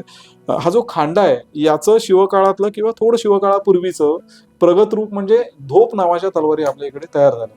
तर खांड्या आणि धोप मध्ये काय फरक आहे? खांड्या हा लांबीला तसा बऱ्यापैकी कमी आहे आणि वजनाला थोडा जड आहे. जड म्हणजे किती? 2 किलो, फार फार तर 2 किलोच्या मागे पुढे. याच्यापेक्षा शस्त्र जड नसतात, शस्त्र ही हलकी असतात वजनाला. आणि खांड्याचं प्रगत स्वरूप म्हणजे हे 15व्या-16व्या शतकामध्ये मगाशी जे म्हणतो ऊट्स पासून बनलेल्या ब्लेड्स, तर ते हे इंग्रज, डच आणि मुख्यतः पोर्तुगीज तिकडून ऊट्स पासून बनलेल्या ब्लेड्स इथे आणत होते किंवा ऊट्सचे गोळे म्हणजे वुड्स शुद्ध करून तिथे आणणं पोलाद. हा. ते शुद्ध केलेलं पोलाद आणि त्याच्यापासूनच्या ब्लेड अशा ते इथे आणायचे व्यापाराकरता विकायला. आणि इथले सगळेच राज्यकर्ते जे होते, हिंदू मुसलमान सगळेच, हे सगळ्यांना शस्त्रांची गरज होती आणि त्याच्यामुळे त्यांच्याकडनं हे ब्लेड ते खरेदी करायचे. आणि शिवकाळामध्ये शिवाजी महाराजांनी सुद्धा हे खरेदी केलेलं आहे. अच्छा. आणि इंग्रजांच्याच डॉक्युमेंट मधनं लक्षात येतं की ब्राजापूरच्या वखारीतला इंग्रज, कारण त्यांचं मुख्य ऑफिस आहे सुरतला, इंग्रजांचं, तिथली वखार महत्वाची आणि त्यांचं सगळं तिथून चालायचा भारतातला उद्योग. त्याच्यामुळे ह्या बाकीचे लोक आहेत हे सुरतला सगळ्या गोष्टी कळवायचे, किती व्यापार झाला, कोणी घेतलं, काय काय घेतलं, ऑल ओव्हर इंडिया. हा, म्हणजे ते सगळे रिपोर्टिंग करायचे ना तिकडे. अच्छा. सुरतला. तर राजापूरच्या वखारीत इंग्रजी पत्र, त्यांच्या डायरी उपलब्ध आहेत. ते काय सांगतायत की इकडे शिवाजी, ते शिवाजी म्हणतात पण आपण शिवाजी महाराज म्हणायला पाहिजे. तर इकडे शिवाजी महाराज शस्त्र खरेदी करतायत आणि एवढी शस्त्र खरेदी केलीत की आता आमच्या वखारीत शस्त्र नाहीयेत, अशी न्यूज तिकडे पोहोचायची. हा, ते त्यांचे डॉक्युमेंट्स तसे इंग्रज कागदपत्र आहेत त्यांना केलेले. तर त्याच्यामुळे ते एक विचारतायत त्यांना, म्हणजे व्यापार तेजीत आहे तर इकडे मटेरियल तरी पाठवा किंवा काय वगैरे. आणि नंतर मग ते त्याचं उत्तर आहे की फार त्याला देऊ नका शस्त्र, कारण त्यांना लक्षात आलं होतं की शस्त्र खरेदी करतो म्हणजे एक सैन्य मोठं राज्य उभं राहते आणि आपल्याला पण जड जाईल थोडंसं, कारण मुघलांचं राज्य आणि त्यांच्यावर त्यांचे व्यापारी संबंध जास्त होते. आणि या वर्णनात याच्यातनं आपल्याला लक्षात येतं की महाराज सुद्धा त्यांच्याकडनं शस्त्रास्त्र विकत येत होते, तलवारी विकत येत होते. तर ही धोप आहे मगाशीपासून मी तुम्हाला सांगितली. तर खांडा तलवार ही जशी निमुळती होत गेली इथे, तशी ती इथून मोठी होत जाते. अशी कोणती खांडा. अच्छा. हा, आणि त्या लांबीला सुद्धा थोड्याशा कमी असतात. आता ही ते तशी बऱ्यापैकी कमीच लांबीची आहे, नाहीतर ह्या 4-4 फूट लांबीच्या खरं तलवारी असतात. 53 इंचापेक्षा जास्त लांब असलेली हिची पाती असतात. तर ही धोप हिला म्हणतात. हिचं जे ब्लेड आहे, ही तलवार वजनाला एकदम हलकी आहे. तुम्ही जर घेऊन बघाल तर तुम्हाला विशेष वाटेल की काय ह्याला वजनच नाही, एकदम हलकी आहे. ह्या 1 किलोच्या आत, 1 किलो म्हणजे मॅक्झिमम झालं वजन हिचं. जास्तीत जास्त 1 किलो 100 ग्रॅम, 1 किलो 200 ग्रॅम असू शकतं, पण 1 किलोच्याच आत असलेल्या ह्या तलवारी असतात ज्या धोप आहेत. म्हणजे ही तलवार वागवायला, न्यायला, लढायला, ज्याला आपण स्टॅमिना म्हणतो, तलवार फिरवणे, याच्याकरता हलकी असल्यामुळे तुमचा स्टॅमिना वाढणार आहे. तुम्हाला युद्धामध्ये घोड्यावरून जायचंय, पायदळाने जायचंय, ते वजनदार सामान कधी आपण नेणार आणणार. त्याच्यामुळे ह्या त्या दृष्टीने लवचिकता आहे त्याच्यामध्ये. हो, ही लवचिकता आहे. आणि याला आजही धार याला आहे खरं तर. या धोपेचं वैशिष्ट्य मी तुम्हाला विशेष करून सांगेन की पात आणि मूठ हे 2 याचे प्रकार आहेत. या धोपेमध्ये महत्वाची गोष्ट अशी आहे की एकतर या घोडेस्वारांच्या तलवारी आहेत, म्हणजे ह्याला कॅव्हलरी सॉर्ट्स म्हणूया, घोडदळामध्ये या तलवारी. आणि ह्या शिवाजी महाराजांनी प्रचलित केल्यात.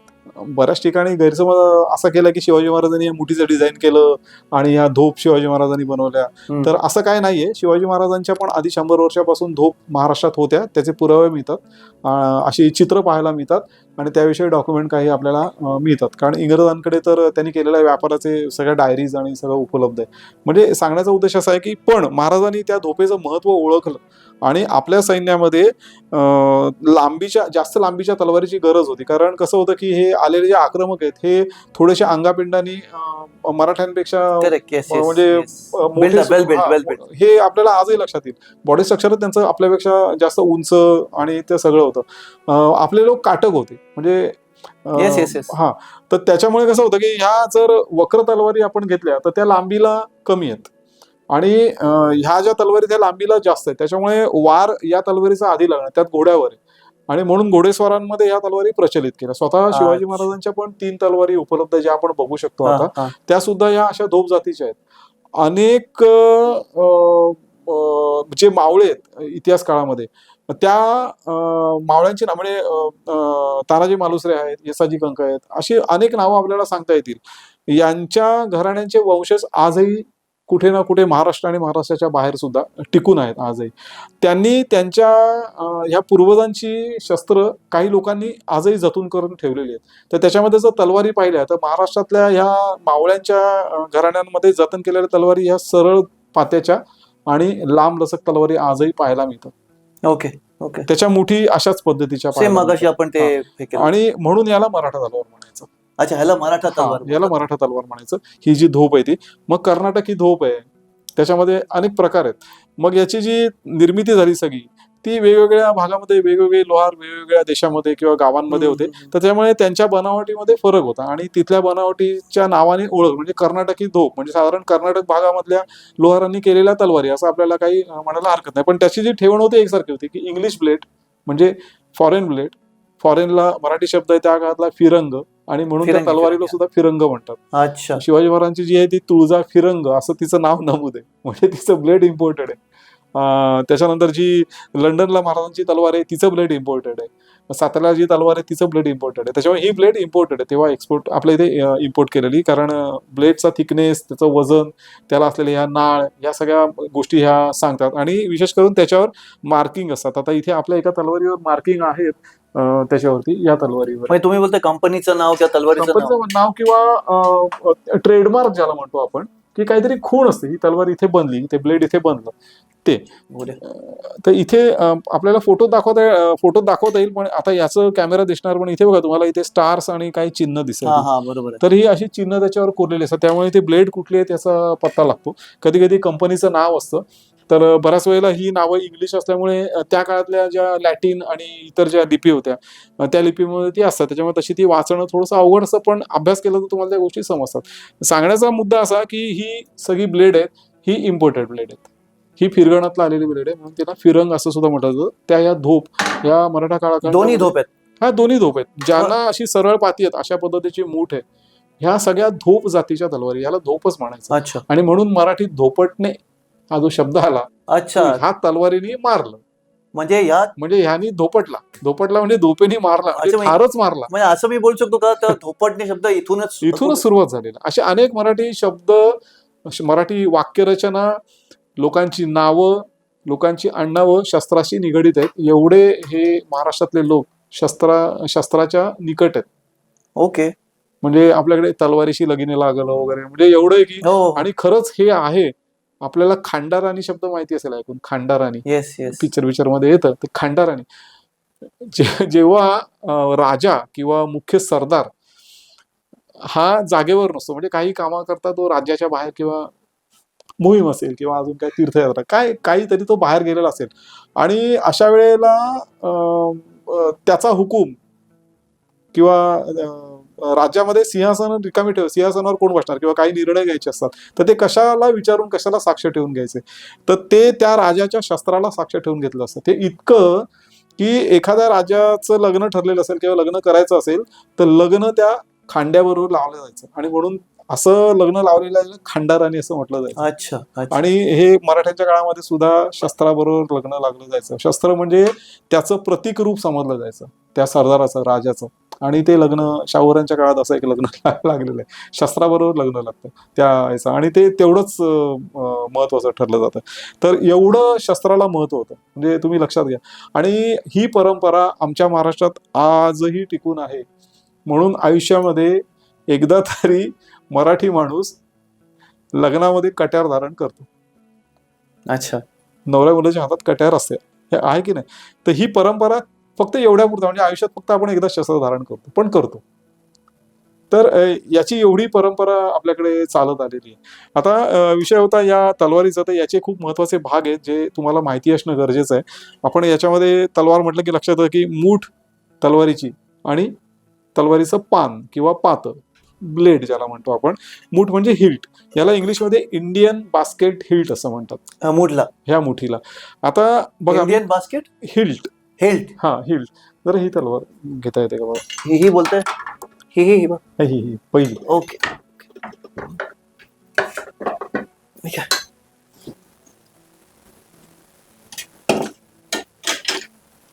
ही मूठ आता ही मी मुद्दामून मागितले हे आत्ता केलेलं आहे एक प्रयोग म्हणून. तर ह्या मुठीला सगळ्यात महत्वाचं मूठ अशी धरतो आपण आणि हे सगळं लोखंडी भाग आहे त्याच्यामुळे तो हाताला काचणार फिरवताना चालवताना धरताना आणि म्हणून याला आतमध्ये गादी असते केलेली. या तलवारीला गादी असते आणि हातात धरण्याकरता ती निसटू नये घाम वगैरे येऊन आणि निसटू नये तिच्यावर पक्कड घट्ट बसावी हाताची म्हणून त्याला एका रेशमी किंवा सोन्याच्या तारेने त्याला गुंडाळा ज्याला मुसळा म्हणतात. तर ही मुसळा हा तलवारीचा भाग आपण मुठीत धरतो. असा मूठ आपण अशी धरतो म्हणजे पकडतो काय तलवारीचं तर हा भाग आतला. आणि बघा हा वैशिष्ट्यपूर्ण हा इथे फुगीर आहे इथे लहान झालेला आहे. तर हाताची मूठ वळताना हाताचे बोट आणि तळवा, तळवा खळगा आपला असा थोडा खोलगट आहे ना, त्याच्यामुळे मध्ये पोकळी निर्माण होते. आणि म्हणून बघा आपण भिंतीवरती कधी कधी हातवड्याने खिळा मारतो, तर कधी कधी हाताला झिंझिण्या येतात. त्याचं कारण असं ही पोकळी, कारण जे व्हायब्रेशन येतात ते इथे एकदम ते प्रभावी असतात आणि त्याच्यामुळे हाताला शॉक लागल्यासारखं होतं. तसं तलवारीचा एखादा घाव जोरात ढालीवर बसला, चिलखतावर बसला किंवा अन्य काही गोष्टीवर बसला तर झिंझिण्या येऊन हातातनं तलवार सोडू नये याच्याकरता मधला भाग उंचवटा केलेला आहे. तर याला पुतळा असं म्हणतात. ही पुतळा याच्यानंतर बोटांचं संरक्षण होण्याकरता ही परच, याला परस असं म्हणतात, म्हणजे फिंगर गार्ड. त्याच्यानंतर ही वरची परस, हातावर जर तलवारीचा दुसऱ्या असा वार आला तर हाताचं संरक्षण होण्याकरता हा जो भाग आहे याला वरची परच, म्हणजे हा ही गार्डच आहे. याच्यानंतर तलवारीचं ब्लेड तुम्ही बघाल इथे या नखासारख्या पार्टमध्ये बसवलेलं, इथे रिपीटिंग केलेलं आहे. ते याला नख्या आणि याला इथे रिपीटिंग केलेलं आहे. त्याच्यानंतर ही तलवारीची पाठ, ही तलवारीची धार, ह्या इथे ज्या 2 रेषा दिसतात याला तलवारीची नाळ असं म्हणतात. ह्या ज्या खोलगट 2 रेषा दिसतात इथे वरपर्यंत, ह्या नाळ आहेत. ह्या 1, 2, 3 असतात किंवा कधी कधी नसतात किंवा मध्ये सुद्धा एक असते. त्याच्यानंतर याला तलवारीचे ठोले म्हणतात, नख्या ठोले. मला एक क्वेश्चन, हे प्रत्येक तलवारमध्ये हा, हे प्रत्येक तलवारीला आहे, हे कटरीला सुद्धा आहे, हे जंबियाला सुद्धा आहे, हे प्रत्येक शस्त्राला हे भाग असतात. कारण हे सगळ्या वस्तू तलवारीच्याच संकल्पनेमध्ये, सगळे भाग जे तुम्ही बोलले सगळ्या ठिकाणी असतात. काही भाग नसतात पण बऱ्याच वेळेला असतात. आता ही कटोरी, याच्या मागे हा जो भाग दिसतोय याला बत्तासा, हा जो भाग दिसतोय याला गज, ह्या पुढे जो गोल दिसतोय ह्याला मोगरा. याच्यानंतर याच्यामध्ये बऱ्याच वेळेला एक छिद्र असतं आणि त्याच्यात एक कडी असते विशिष्ट प्रकारची, तर त्याला नथणी, असं त्याचे भाग आहेत. याचे असे एकूण तलवारीला 22 भाग आहेत. आणि याच्यानंतर तलवारीला मगाशी जे चिन्ह दाखवले, अशी काही शुभचिन्ह कोरलेली असतात, तर त्याला नक्षत्र म्हणतात, तलवारीचे अक्ष असं म्हणतात. तलवारीचा जो पुढचा भाग आहे तर तुम्ही बघा, पुढचा भाग आहे इथे धार नाहीये, ज्याला आपण पाठ म्हटलं. ही पाठ कुठपर्यंत, इथपर्यंत आहे. इथून मात्र धार सुरू झाली तलवारीला. म्हणजे इथे हा जो भाग आहे एवढा 1 साधारण 6-7-8 इंचाचा, हा दुधारी आहे. तर या भागाला पिपळा असं म्हटलेलं आहे. आणि हा भोसकण्याकरता आहे, म्हणजे पहिल्यांदा भोसकणं आणि नंतर वार करणं. अशा तलवारीच्या वारांचे जे 32 प्रकार आहेत, तर त्याच्यामधला पहिला जो आहे त्याला भोसकण्याकरता वापरला जातो, ज्याला खोच म्हणतात. आणि मग इतर चिरवार आणि बरेचसे वार आहेत त्याच्यामध्ये. तुम्ही दुधारी कसे बोललात ते काय? हा जो पिपळा म्हणजे हा जो भाग आहे हा भोसकण्याकरता, त्याच्यामुळे दोन्ही बाजूनी धार आहे, इथपर्यंत दुधारी. बघा इथे तुम्हाला लक्षात येईल, म्हणजे दुधारी म्हणजे एकदम प्लेन का तसं बोलतात? हा, म्हणजे इकडून पण धार आहे, इथल्या एवढ्या भागामध्ये इकडून पण धार आहे आणि ही धार तर आहेच. पण इथे बघाल तुम्ही, इथे लक्षात येईल, इथे पाठ आहे, इथे धार नाहीये. आणि इथे हा पाठ बोलतो, निमुळता होऊन इथून धार सुरू झाली, इथून धार सुरू झाली, आणि ही धार आहेत संपूर्ण. तर पिपळा दुधारी असतो, पाठ धार ही मुख्य अंग, त्याच्यावर चिन्ह असेल तर नक्षत्र आणि अक्ष म्हणतात तिला तलवारीचे.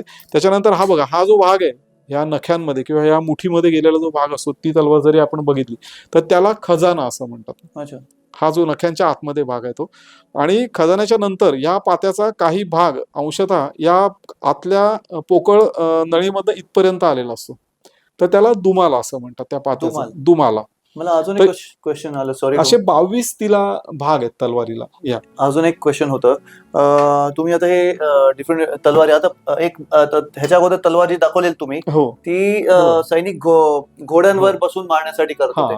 तर ही तलवार जी आता दाखवली ती ही जी वक्र आहे ही पायदळाची तलवार आहे. तर साधारण वक्र धोप जे आहेत बघा, ही धोप आपण बघितली मगाशी, ही स्ट्रेट सॉर्ड आहे आणि ही वक्र आहे. लक्षात येईल तुम्हाला लगेचच, ही वक्र आहे, राऊंड आहे थोडी. राऊंड आहे. तर कदाचित वापराच्या दृष्टीने त्या काळामध्ये वक्र तलवारी या वाराच्या दृष्टीने जास्त, कारण वार झाल्याच्या नंतर परत तलवार खेचून घ्यायला वक्र असल्यामुळे ती सहज खेचून घेता येते. म्हणजे अशा काही गोष्टी आहेत की त्याच्यामुळे वक्र जातात. पायदळामध्ये वक्र तलवारी थोड्या लांबीला कमी असतात आणि म्हणून या तलवारी जास्त करून पायदळात वापरत होते, कारण ही वैशिष्ट्यपूर्ण मूठ. एक क्वेश्चन आहे मला, सो आता ही मी तलवार जर घेतली की ध्यान मजा येतात जरा.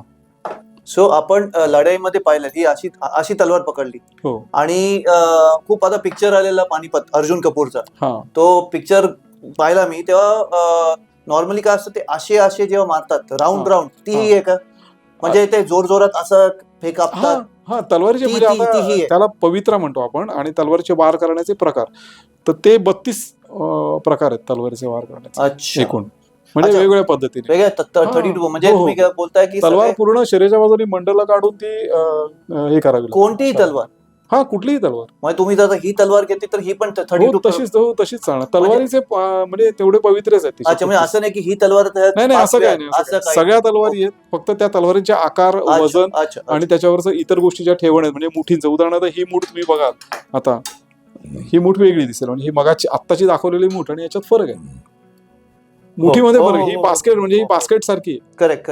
म्हणजे तसं ही आता वेगळी मूठ आहे. आता मगाशी जे दाखवलंय ती पुतळा, कटोरी, काय सिग्निफिकन्स आहे ह्या मुठीत आणि ह्या मुठीत डिफरन्स का असे फरक आहे? नाही, आता कसं ह्या वेगवेगळ्या प्रदेशात तयार झालेल्या मुठी आहेत भारतामध्ये. अशा 40 प्रकारच्या मुठी पाहायला मिळतात. त्याच्या ह्या तुम्हाला बघाल तर काही ठिकाणी ह्याला परच, आता हिची परच आपण बघितली, आता हिची परत, ह्याच्यामध्ये फरक आहे. काही वेळेला 2 परत असतात, काही वेळेला परतच नसते, बिना परतचे सुद्धा असते.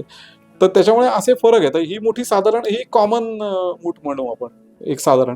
मग याच्या ठोल्यांमध्ये फरक दिसतात, त्याच्यावर नक्षीकाम असेल, या नख्या आहेत याच्यामध्ये फरक असतात बरेच. त्याच्यानंतर हा चौक म्हणतात, इथे जी रेष दिसते ती, आणि याच्यामध्ये तुम्हाला इथून दिसतं की माहिती नाही, पण इथे बघा एक कमळाच्या पाकीसारखा असा आकार दिसतोय असा. हो. हे महत्वाचं आहे. ह्याला जनेऊ असं म्हणतात. हा जो भाग आहे असा जनेऊ म्हणजे जानवं. हिंदू लोकांमध्ये जानवं घालण्याची पद्धत होती. ओके. आणि म्हणून त्यांनी त्यांच्या तलवारीच्या मुठींवरती जनेऊ कोरून घेतलेली आहेत. अच्छा. मुठींवरती, म्हणजे संस्कृतीचा आणि जो पगडा पडलेला असतो तो कशा रीतीने तो इथे लक्षात होतो. इथे मगाशी जे बत्तास किंवा फूल म्हणतात हे जे सांगितलं बघा, या तलवारीला इथे सूर्य आहे, सूर्यासारखं नक्षीकाम आहे. आणखी वेगवेगळ्या पद्धतीची असतात, कमळाची असतात वगैरे. तर ही अशा पद्धतीची आपल्यावर जे असं, म्हणजे आपण सूर्यदेवाला मानतो, मग सूर्यवंशी राजे होते, तर हे असं रिलेटेड आहे, असं की त्यांना ज्या गोष्टी लागत असतात त्या तलवारींवरती तुम्हाला दिसून येतात. मग हे जे सूर्य तुम्ही बोलले आता हे प्रत्येक तलवारीच्या खाली असं असतं? काही तलवारींना वेगवेगळे डिझाईन असतात, काही तलवारींना अशा असतात, म्हणजे अनेक प्रकारची डिझाईन. हा त्याचा स्पेसिफिक काय यूज नाहीये? नाही, तसा यूज नाहीये, पण यूज म्हटलं म्हणजे असं की आता बघा, हे दाखवतो मी तुम्हाला. ही आता मी दाखवते म्हणून लक्षात येणार आहे. याची जर तुम्ही बघितली ही परस, तर बघा हे चिन्ह काहीतरी आहे, हा आकार बघा काहीतरी आहे. हा, हे जे दिसतंय हा आकार आहे काहीतरी, सिंहासारखा, हा वाघासारखा दिसतंय ना, तो वाघाचंच तोंड आहे, व हे वीराचं आहे, शूरत्वाचं प्रतीक आहे. तिथे वाघाचं चिन्ह त्या याने आलेलं आहे. तर अशा रीतीने हे नक्षीकाम, म्हणजे हा डिझाईनचा भाग आहे, हाच तलवारीवर इम्प्रेशन पडलेलं असतं. म्हणजे संस्कृतीचं, धर्माचं आणि आजूबाजूच्या निसर्गाचं इम्प्रेशन, म्हणजे आजूबाजूला असणारी फुलं, पानं, म्हणजे कमळ किंवा बिल्वपत्र वगैरे, तर याचं नक्षीकाम ह्या अशा रीतीने त्याच्यावर इम्प्रेशन पडलेलं असतं. त्याच्यामुळे हे मुठीच्या डिझाईनमध्ये लक्षात येतं किंवा त्याच्यावर सोन्या चांदीचं नक्षीकाम केलं जातं, त्याच्यामध्ये ते लक्षात येतं. आता मगाशी सांगितलं तो खजाना, तर बघा इथे लक्षात येईल. इथे तलवारीच्या ब्लेडची रुंदी बघा, एक ऑप्टिकली बघा, आणि इथे बघा, इथे एकदम कमी झाली आणि इथे कमी आहे रुंदी. तर याला शिकल करणं, म्हणजे तलवार युद्धात वापरून झाल्याच्या नंतर तिला घट्टे पडतात, मग तिला लोहाराकडनं पुन्हा व्यवस्थित धार घेऊन ती नीट करून घ्यावी लागते. त्याच्यामुळे कसं होतं, तलवारीची झीज होते. आता ही धार याच भागात होते, खजानाला कधीच धार नसते. इथे किती मी घासलं तरी कापणार नाही, कारण इथे खजाना आहे. नख्याच्या आतला इथे धारेचा काय, इथून कोणाला कापणारच नाही, त्याच्यामुळे इथे धाराचा काही प्रश्न येत नाही. आणि इथून मात्र धार, इथे मी जसं जोरात घातला तर माझं बोट कापेल, म्हणजे धार इथपर्यंत आहे, म्हणून हा खजाना. तर या खजानामध्ये मूळ ब्लेडची आपल्याला रुंदी किती होती ती समजते, आणि मग अनेक वर्ष शिकल करून करून इथे तलवार लहान लहान होत जाते. त्याच्यामुळे पुढचं ब्लेड आहे हे तुम्ही निरीक्षण केलं तर या गोष्टी लक्षात येतात. तलवारीचं एज ठरवायला या गोष्टी आपल्याला थोड्याशा, म्हणजे गणित मांडायला ते सोपं पडतं किंवा एक त्याचा आधार होऊन जातो.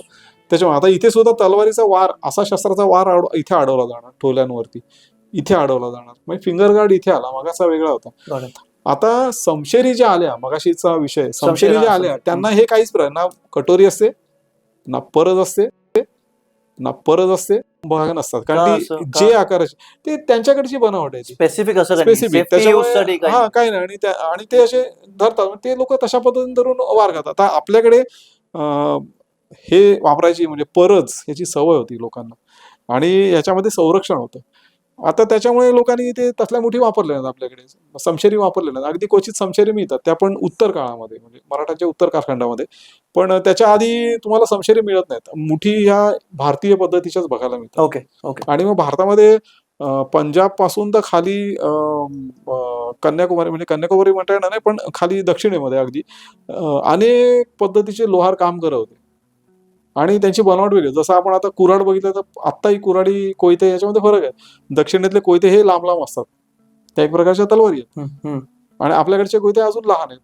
अजून भात कापायचे विळे वेगळे असतात. म्हणजे कामानुसार, गरजेनुसार आणि प्रदेशानुसार त्याच्या आकारामध्ये बदल होत राहतो. बरोबर. म्हणून हा फरक पात्यांच्या कर्वेचर मध्ये, लांबी रुंदीमध्ये, जाडीमध्ये, Okay, त्याच्यावरच्या नक्षीकामामध्ये किंवा Okay. या नाळ याच्यामध्ये म्हणजे प्रचंड असे प्रकार आहेत. त्याचे लक्षात येतात आपल्याला. त्याची कारणं ती सगळ्यात आहेत.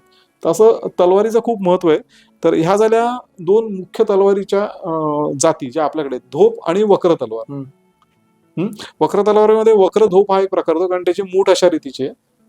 आणि या अशा प्रकारच्या अनेक मुठी आहेत, 40 प्रकारच्या मुठी आहेत अजून ह्या अशाच रीतीच्या, पण काही त्याच्यामध्ये थोडाफार बदल आहे. ओके. तर अशा झाल्या या भारतीय तलवारी आणि त्यांचे प्रकार वेगवेगळे.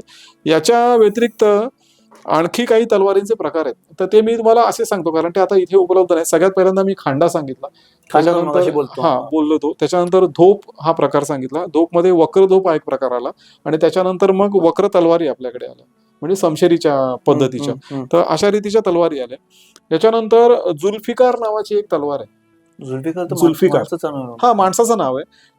तर ती त्याला आपल्याकडे जुल्पुकार असं म्हणजे मराठी शब्द त्या बकरीमध्ये. तर ती तलवार आता तुम्हाला एका चित्राद्वारे मला थोडक्यात दाखवता येईल. तर ते किती प्रकारच्या तलवारी होत्या हे लक्षात येईल आपल्याला. आणि आता चित्रांशिवाय पर्याय नाही आपल्याकडे. हा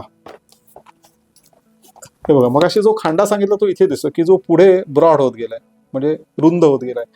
नंतर ही तलवार, याच्यात समशेर नाहीये. त्याच्यानंतर ही पायदळाची तलवार, ज्याला मराठा मूठ आहे. नंतर ही बघा, ही धोप आहे, खांड्याचं प्रगत रूप. ही धोप आहे, हे फॉरेनचं पात आहे. हे बघा, याच्यामध्ये गादी वगैरे सगळं दिसतंय तुम्हाला. आणि सगळ्यात मोठं ही एक तलवार आहे, दुधारी तलवार. अच्छा. ज्याला आपण पट्टा म्हणतो किंवा दांडपट्टा नावाने ती प्रसिद्ध आहे. दुधारी तलवार का म्हणतात? कारण तिच्या दोन्ही बाजूला धार आहेत, म्हणून दुधारी. दोन्ही. काही धोपा आहेत दुधारी फॉरेन ब्लेडच्या, तर अशा रीतीच्या त्या येतात.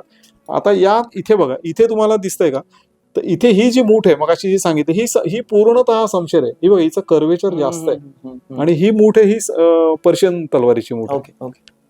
ही त्यांनी आणलेली इथे आपल्या तलवार आहे. आणि मग हे पातं या आकाराचं प्रचलित झाल्यामुळे अशा प्रकारच्या भारतीय मूठ. आता बघा, हिला परज नाहीये, मग रजपूत मूठ आहे, औरंगजेबी मूठ आहे, दिल्लीशाही मूठ आहे, अशा गुजरातकडच्या मूठ आहेत. त्याच्यानंतर असे बरेच प्रकार आहेत, वेगवेगळ्या ठिकाणी त्याचे डिझाईन बदलतात. पण साधारण त्यांची ठेवणी कटोरी, पुतळा, ठोले, नख्या आणि हे कॉमन आहे. फक्त त्या ठोल्याच्या डिझाईनमध्ये, नखीच्या डिझाईनमध्ये, कटोरीच्या डिझाईनमध्ये तिचं मागे जे फूल आहे आणि त्याचा जो गज आहे ते वेगवेगळ्या पद्धतीचे तुम्हाला पाहायला मिळतील. तर हे बदल प्रांत परत्वे आणि जो बनवणारा सॉर्ड स्मिथ आहे तिथला, लोहार आहे, त्याने ते केलेले बदल आहेत किंवा त्याच्याकडनं ते करून घेतलेले आहेत बदल. अशा रीतीने या तलवारी बघायला मिळतात. आता तलवारींचे जे प्रकार आहेत ते मी तुम्हाला चित्रात दाखवायलाच मला आवडेल, कारण आपण त्याशिवाय नाही हे करू शकत. इथे तुम्हाला काही प्रकार दाखवता येतील. या चित्रात बघा तुम्ही, ह्या सगळ्या तलवारी आहेत. आता ही तलवार आहे, ही पर्शियन आहे, पर्शियातनं आलेली आपल्याकडे. हिला मूठ आहे भारतीय, तर हिला जुल्फिकार म्हणतात. तर हिचं बघा, हिचा जो पिपळा आहे तो एकदम वाकलाय. हे दोन असे का? हा, आणि त्याला मध्ये छेद दिलेला आहे, बरोबर. आणि त्याला करवतीसारखं धार आहे, त्याला करवतच आहे जवळ. तर हे शस्त्र आहे ना, खरं तर याचा काही विशेष उपयोग किंवा असं काही प्रकार नाहीये, पण असं चित्रविचित्र आणि भयानक शस्त्र शत्रूच्या हातात किंवा आपल्या समोरच्या माणसाच्या हातात दिसलं तर त्याची भयानकता आपल्याला लक्षात येते, किंवा त्याला ते दाखवायचं असतं की मी किती क्रूर आहे, माझ्याकडे शस्त्र कशा पद्धतीचं आहे, म्हणजे काय तुझ्या शरीराची हे होईल. घाबरवण्याकरता एक त्या पद्धतीचे शस्त्र, म्हणजे शेखी मिरवण्याकरता आपण म्हणू ते असे. खरं तर युद्धामध्ये आपल्या तलवारी काही कामाच्या असू शकत नाहीत. ही तलवार बघायला तर बघा, हिचा इंग्रजी एस आकारासारखा आकार आहे, अशी येऊन ही अशी झाली. म्हणजे आता असं सरळ आहे, इथे खाली जाऊन परत वर झालं, रिकर्व आहे. तर त्याला सुसन पत्ता असं म्हणतात. ही तलवार देखील पर्शियन आहे. सुसन पत्ता, ह्याची मूठ आहे ती भारतीय. सुसन पत्ता हा जो शब्द आहे हा पर्शियन आहे.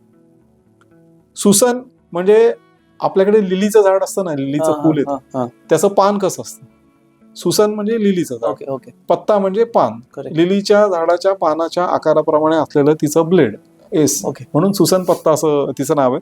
पण ते सुसन पत्ता एक दिसायला काहीतरी वेगळी तलवार आहे या कॉमन तलवारींपेक्षा. आणि ती ती नामी आहे तलवार. तिला हा जो एस आकार घेतलाय त्याचा येते, कारण तलवारीची चॉपिंग पॉवर आहे ती इथे, कटिंग चॉपिंग पॉवर ती इथे, आणि इथे आघात मोठ्याने होणार आहे, कारण इथून त्याला हातात धरून आघात केल्याच्या नंतर इथे आघात मोठ्याने होणार आहे. त्याच्यामुळे झालेल्या भागाचे तुकडे क्षणामध्ये पडायला पाहिजेत, आणि म्हणून इथे ती कर्व आणलेला आहे तिला. जसं कोयत्याचा एक पर्टिक्युलर आकार आहे.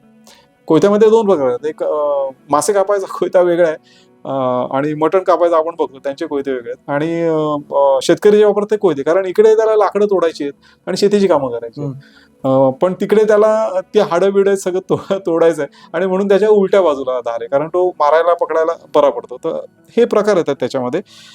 ही बघा, ही इथे दिसते, ही समशेर आहे, कारण हिची मूठ आणि ब्लेड खूप कर्वेचर आहे. ही पर्शियन आहे, ही समशेर म्हणता येईल, हिला तलवार म्हणता येईल. मुठीवरून मग त्या ओळखायच्या की राजपूत आहे की असं दक्षिणी आहे.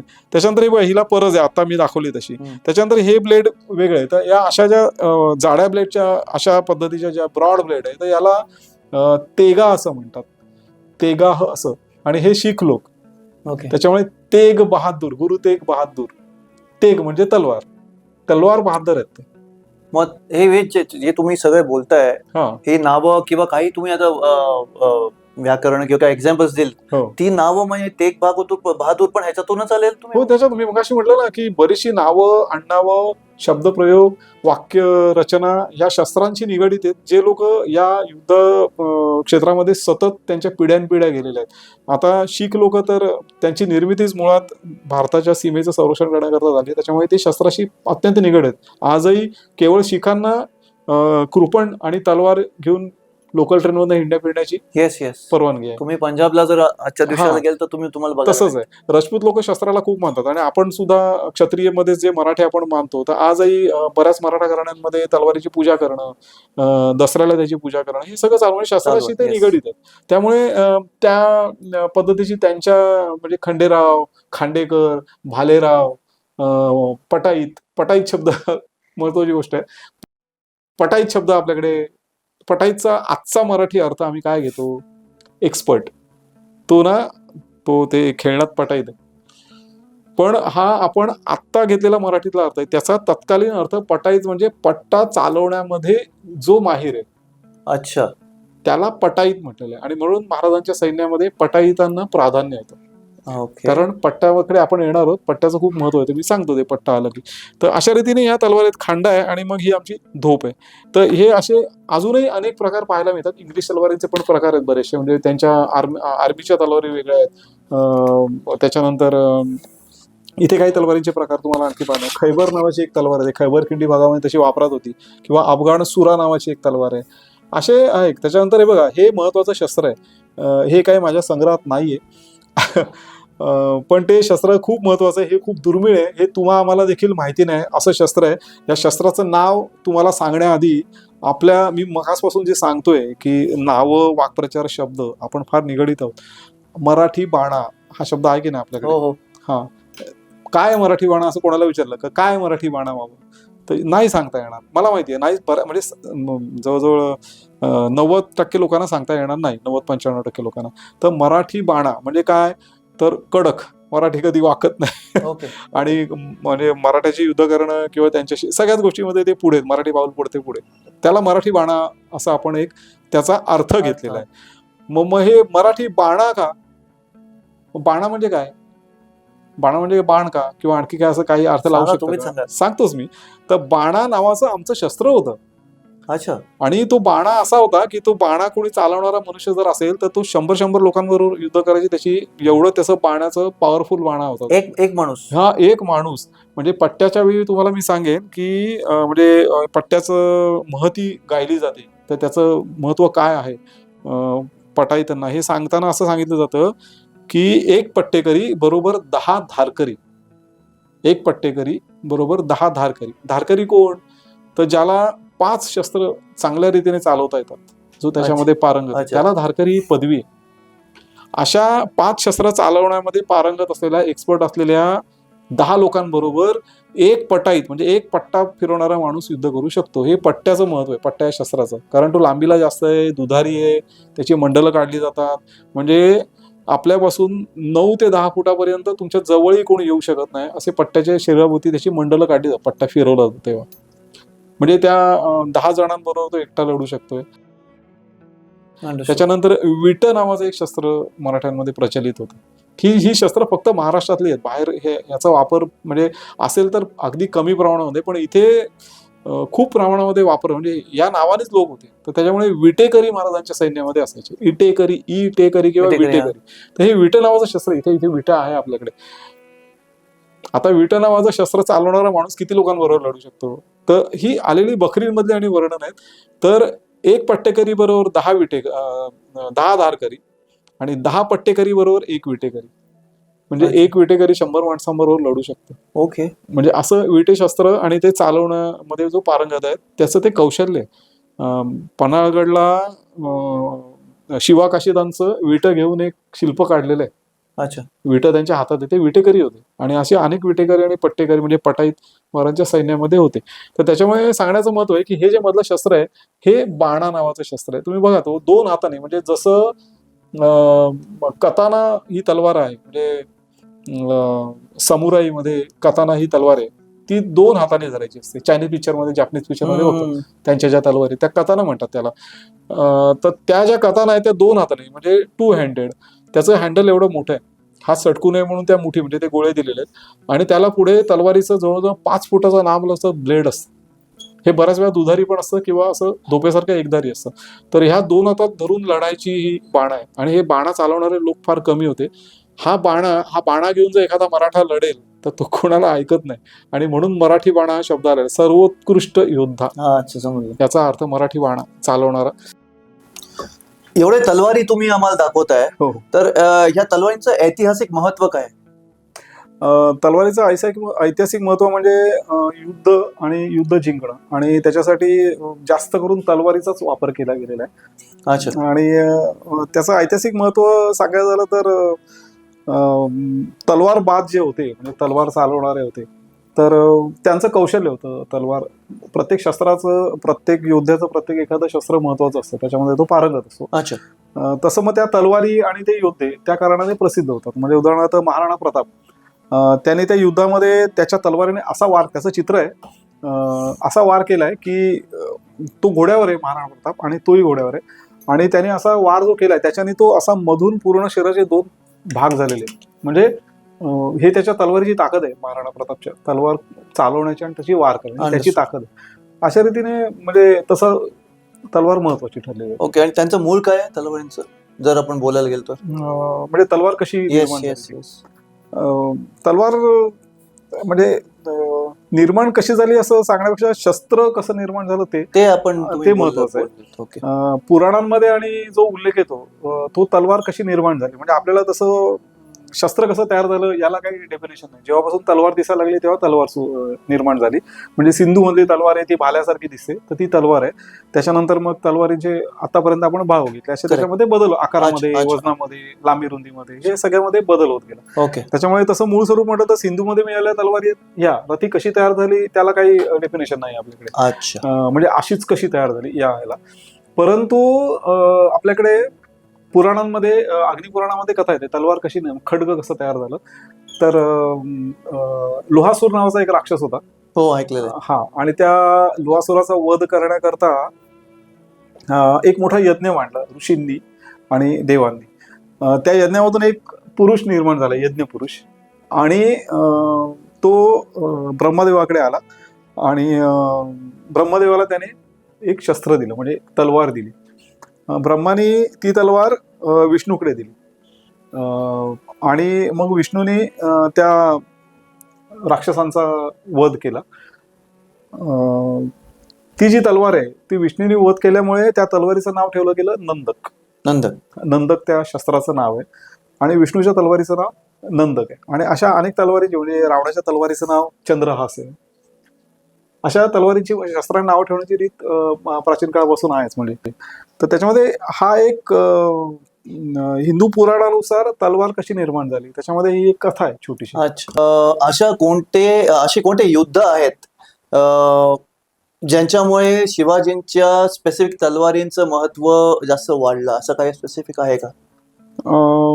शिवकाळामध्ये तलवार चालवणारे लोक जे होते तर असं कधी होत नव्हतं की योद्धा फक्त तलवारच चालवतोय. योद्धा म्हटलं म्हणजे त्याला सगळ्या प्रकारची शस्त्र, म्हणजे तलवार आहे, भाला आहे, छोटी शस्त्र म्हणजे असीपुत्र, कट्यार वगैरे ह्या सगळ्या छोट्या छोट्या शस्त्र आहेत ही, आणि ती कशी चालवायची याचं ज्ञान त्याला असायलाच पाहिजे. तर त्याच्यामध्ये विशेष करून शिवगडामध्ये पट्टा चालवणारे म्हणजे पटाईत मग अशी सांगितलं ते विटे चालवणारे असे लोक येतात. त्याच्यामुळे साधारण योद्धा म्हटलं ना की त्याला सगळी शस्त्र चालवता आलीच पाहिजे आणि येत होती, तर त्याला धारकरी असं म्हणायचं. आणि महाराजांच्या काळामध्ये असं म्हणजे अमुक शस्त्राने अमुक योद्धा प्रसिद्ध होता असं नाही सांगतात. तर त्यामुळे फक्त तो एक थोडासा हे विषय. मात्र ते विजयी झालेले एवढं नक्की, पण मोस्टली तलवारीच जास्त वापरात होत्या म्हणजे, आणि महाराजांनी सुद्धा तलवारी वापरलेल्या आहेत. कारण शिवभारतामध्ये ही अशी वर्णनं येतात मात्र की महाराजांच्या त्या तलवारीचं वर्ण आणि त्या तलवारीने त्यांनी ज्या शत्रूचा संहार केलेला आहे तर त्याचं वर्णन येतं असं. ओके. आपली जी संस्कृती आहे आणि आपला जो इतिहास त्याच्यामध्ये स्पेसिफिक असं कोणी महत्व आहे का तलवारीचं? जसं की मुघलांमध्ये आपण कुठे पॅलेसमध्ये गेलो त्यांच्या तलवारी स्पेसिफिक लावलेल्या असतात. तर आता शिवाजी महाराज पॅलेस मध्ये असं काही मी गेलो तर पाहिलं नाही. तर असं कुठे काय आहे का महत्व, काय कुठे दाखवलं गेलंय प्रॉपर? हा, तशा इतिहास काळामधल्या या काही राजे आहेत त्यांची शस्त्र आपल्याला बघायला मिळतात. त्यांच्या पॅलेसमध्ये नसतील पण काही म्युझियम मध्ये आहेत. जसं आता लंडनला बकिंगहॅम पॅलेसमध्ये शिवाजी महाराजांची तलवार आहे आणि ती बघायला मिळते तिथे जाऊन. वाघनखं आहेत. आपल्या इथे जे छत्रपती शिवाजी महाराज संग्रहालय आहे म्हणजे त्याचं जुनं नाव प्रिन्स ऑफ वेल्स, मुंबईतलं जे संग्रहालय आहे, तर त्या ठिकाणी अकबराचं चिलखत आहे आणि औरंगजेबाची तलवार आहे. तसं शिवाजी महाराजांची आणखी एक तलवार सिंधुदुर्गच्या इथे आहे. तर अशा ठिकाणी बघायला मिळतात शस्त्र. काही घराण्यांमध्ये सुद्धा असं कान्होजी जिजांचं चिलखत कारीला त्यांच्या घरात त्यांनी ठेवलेलं आहे. आणि काही म्युझियम मध्ये, साताराच्या म्युझियम मध्ये अमुक लोकांची शस्त्र, बाजीरावाची तलवार अशी आहेत शस्त्र आहेत, बघायला मिळतात. ठीक आहे. फक्त ती वेगवेगळ्या ठिकाणी आहेत आणि ती त्याच घराण्यात असं काही नाही. इकडे तिकडे. बरोबर. आतापर्यंत आपण काही तलवारी बघितल्या ज्या मुख्य आहेत आणि त्यांचे आपण काही प्रकार बघितले, भारतीय आणि अभारतीय अशा पद्धतीच्या. तलवारीच्याच प्रकारात मोडणारं अतिशय महत्वाचं आणखी एक शस्त्र आहे आणि ते अखंड महाराष्ट्राला माहिती आहे. ते शस्त्र म्हणजे पट्टा किंवा दांडपट्टा नावाने आपण त्यासाठी सर्व परिचित आहोत. तर अशा पद्धतीचा दांडपट्टा इथे मला दाखवायला आवडेल. दांडपट्टा हा बघा, हा किती लांब आहे. दादा माझ्या हाईटचा आहे. हो, जवळजवळ. तर दांडपट्ट्याचं वैशिष्ट्य असं आहे की याचं जे ब्लेड आहे, याचं जे पात आहे, हा जुना झाल्यामुळे रस्टी आहे. ह्या दुधारी म्हणजे इकडे पण धार आहे, इकडे पण धार आहे. मग अशी आपण तलवार बघितलं तर पाठ आणि धार आणि फक्त पुढचा भाग धार. तर हा तसा नाही, हा अगदी या टोकापासून तर इथपर्यंत मुळापर्यंत दोन्ही बाजूला धार असलेलं अशी ही तलवारच आहे. ह्याला दुधारी तलवार म्हणतात. आपण मगाशी तलवारींच्या मुठी बघितल्या. ह्या तलवारीची मूठ ही अशी आहे, तुम्ही बघा मूठ कशी आहे. ही मूठ आतल्या बाजूने बघा, ही अशा रीतीची आहे आणि ह्याच्या आतमध्ये हात घालून ही पुतळा आहे. मगाशी तुम्ही प्रश्न केलेला की सगळे पार्ट असतात का? सगळ्यांना असतात. तर आता ती पुतळा उभी होती, ही पुतळा आडवी. अच्छा. ही अख्खीच परज आहे. आडवी का आणि उभी का होती? ही कारण ह्याला हा असा जशी कट्यारीची पुतळा आहे, मगाशी आपण कट्यार अशी धरली होती, त्यामुळे याला अशा रीतीने हात घालून असा पकडायचा. असा मुठीमध्ये ही पुतळा मुठीमध्ये पकडली. ह्यानी काय फायदा म्हणजे असा आहे, एक तर पूर्ण हाताचं संरक्षण होतं कोपरापर्यंत, म्हणजे हा चिलखतासारखं काम करून दस्तान म्हणून हाताच्या संरक्षणाकरता एक भाऊ संरक्षणाचं साधन येतं. जसं ढाल असतं तसं ते दस्तानासारखा हा पट्टा इथपर्यंत आहे. आणि ह्याचं ब्लेड अत्यंत लांब आहे. बघा किती लांब ब्लेड आहे. जवळजवळ 5 फुटापेक्षा पण जास्त लांबीचे पट्टे असतात. 5 फूट तर कॉमन लांबी झाली त्याची. त्याच्यामुळे हा पट्टा फिरवताना जवळजवळ 9 फुटाच्या त्रिज्येच्या वर्तुळामध्ये शत्रूच्या शस्त्राचा वार तुमच्यावर होणं कठीण असतं, कारण तो तुमच्या जवळच येऊ शकत नाही. त्याच्याकडच्या शस्त्रापेक्षा याची लांबी जास्त आहे आणि म्हणून पट्टा हे शस्त्र जास्त महत्वाचं आहे. आणि असं असल्यामुळे अनेक योद्ध्यांबरोबर एका वेळी लढण्याची ताकद पटाईताकडे किंवा पट्टेकराकडे असायची. कारण जर एका माणसाच्या हातात पट्टा आहे आणि तो धरून लढतोय, तर जसं एकावर एक नाही, एकाबरोबर 5-10 किती लोक लढू शकतात. कारण याची लांबी जास्त आहे, त्यांचं शस्त्र याच्यापर्यंत पोहोचणार नाहीये आणि उलट याच्याच शस्त्राचा वार त्याला लागेल. त्याच्यामुळे लढणारे जे लोक आहेत ते सतत बचावात्मक भूमिकेमध्ये राहणार. युद्ध जे असतं ना ते आक्रमक आणि बचावात्मक अशा दोन प्रकारात असतं. कोणीतरी आक्रमण करीत असतो आणि त्या आक्रमण थोपवायला जो पवित्रा घेतला जातो, मागे होणं किंवा वार अडवणं, याला बचावात्मक धोरण म्हणतात. जसं बॅटिंग आणि बॉलिंग. तर बचावात्मक धोरण जो घेतो तो मागे हटत असतो एक प्रकारे. त्याच्यामुळे त्याचं पारडं हे पराजयाकडे जाणार असतं.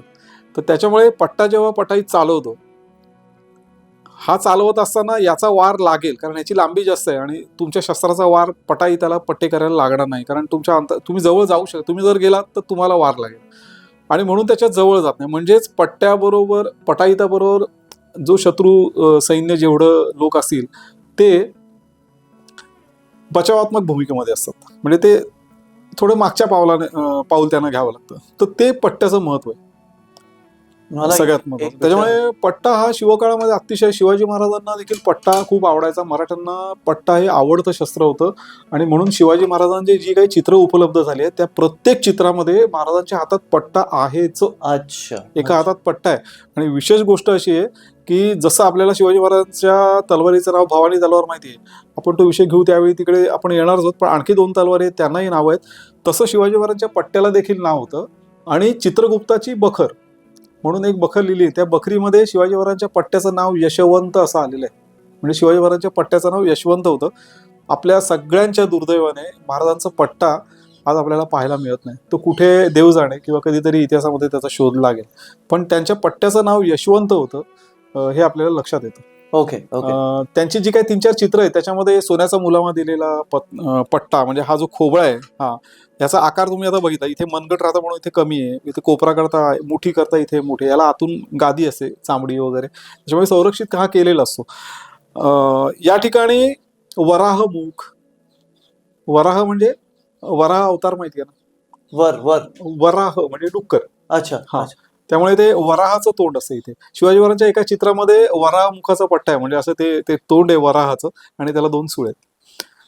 त्याच्यानंतर हत्तीचं मुख, हत्ती असा, त्याच्या सोंडेमध्ये हे पान, म्हणजे हा डिझाईनचा हे सगळे दक्षिणेमध्ये बघायला मिळतात. मी आत्ताच सगळं बघून आलेलं ह्या अशा प्रकारचं. तर त्यामुळे अशा रीतीचे खोबळ्यांच्या डिझाईन आपल्याला पाहायला मिळतात आणि अत्यंत सुंदर अशा त्या डिझाईन आहेत. व्याल आहेत, कीर्तिमुख आहेत त्याच्यामध्ये. अशा रीतीचे पट्टे आपल्याला कलाकुसर केलेले दक्षिण भागामध्ये आपल्याला पाहायला मिळतात. पण साधारण पट्टा हा मराठ्यांमध्ये जास्त प्रचलित होता हे स्पष्ट आहे. आणि याची निर्मिती म्हणजे पट्ट्याचा जन्म हा महाराष्ट्रात झालेला आहे या शस्त्राचा. अच्छा. फक्त हे कधी झालं हा थोडा अभ्यासाचा आणि संशोधनाचा विषय, की कोणत्या काळामध्ये पट्टा आला हा थोडा संशोधनाचा विषय असल्यामुळे तो पुढे लक्षात येईलच.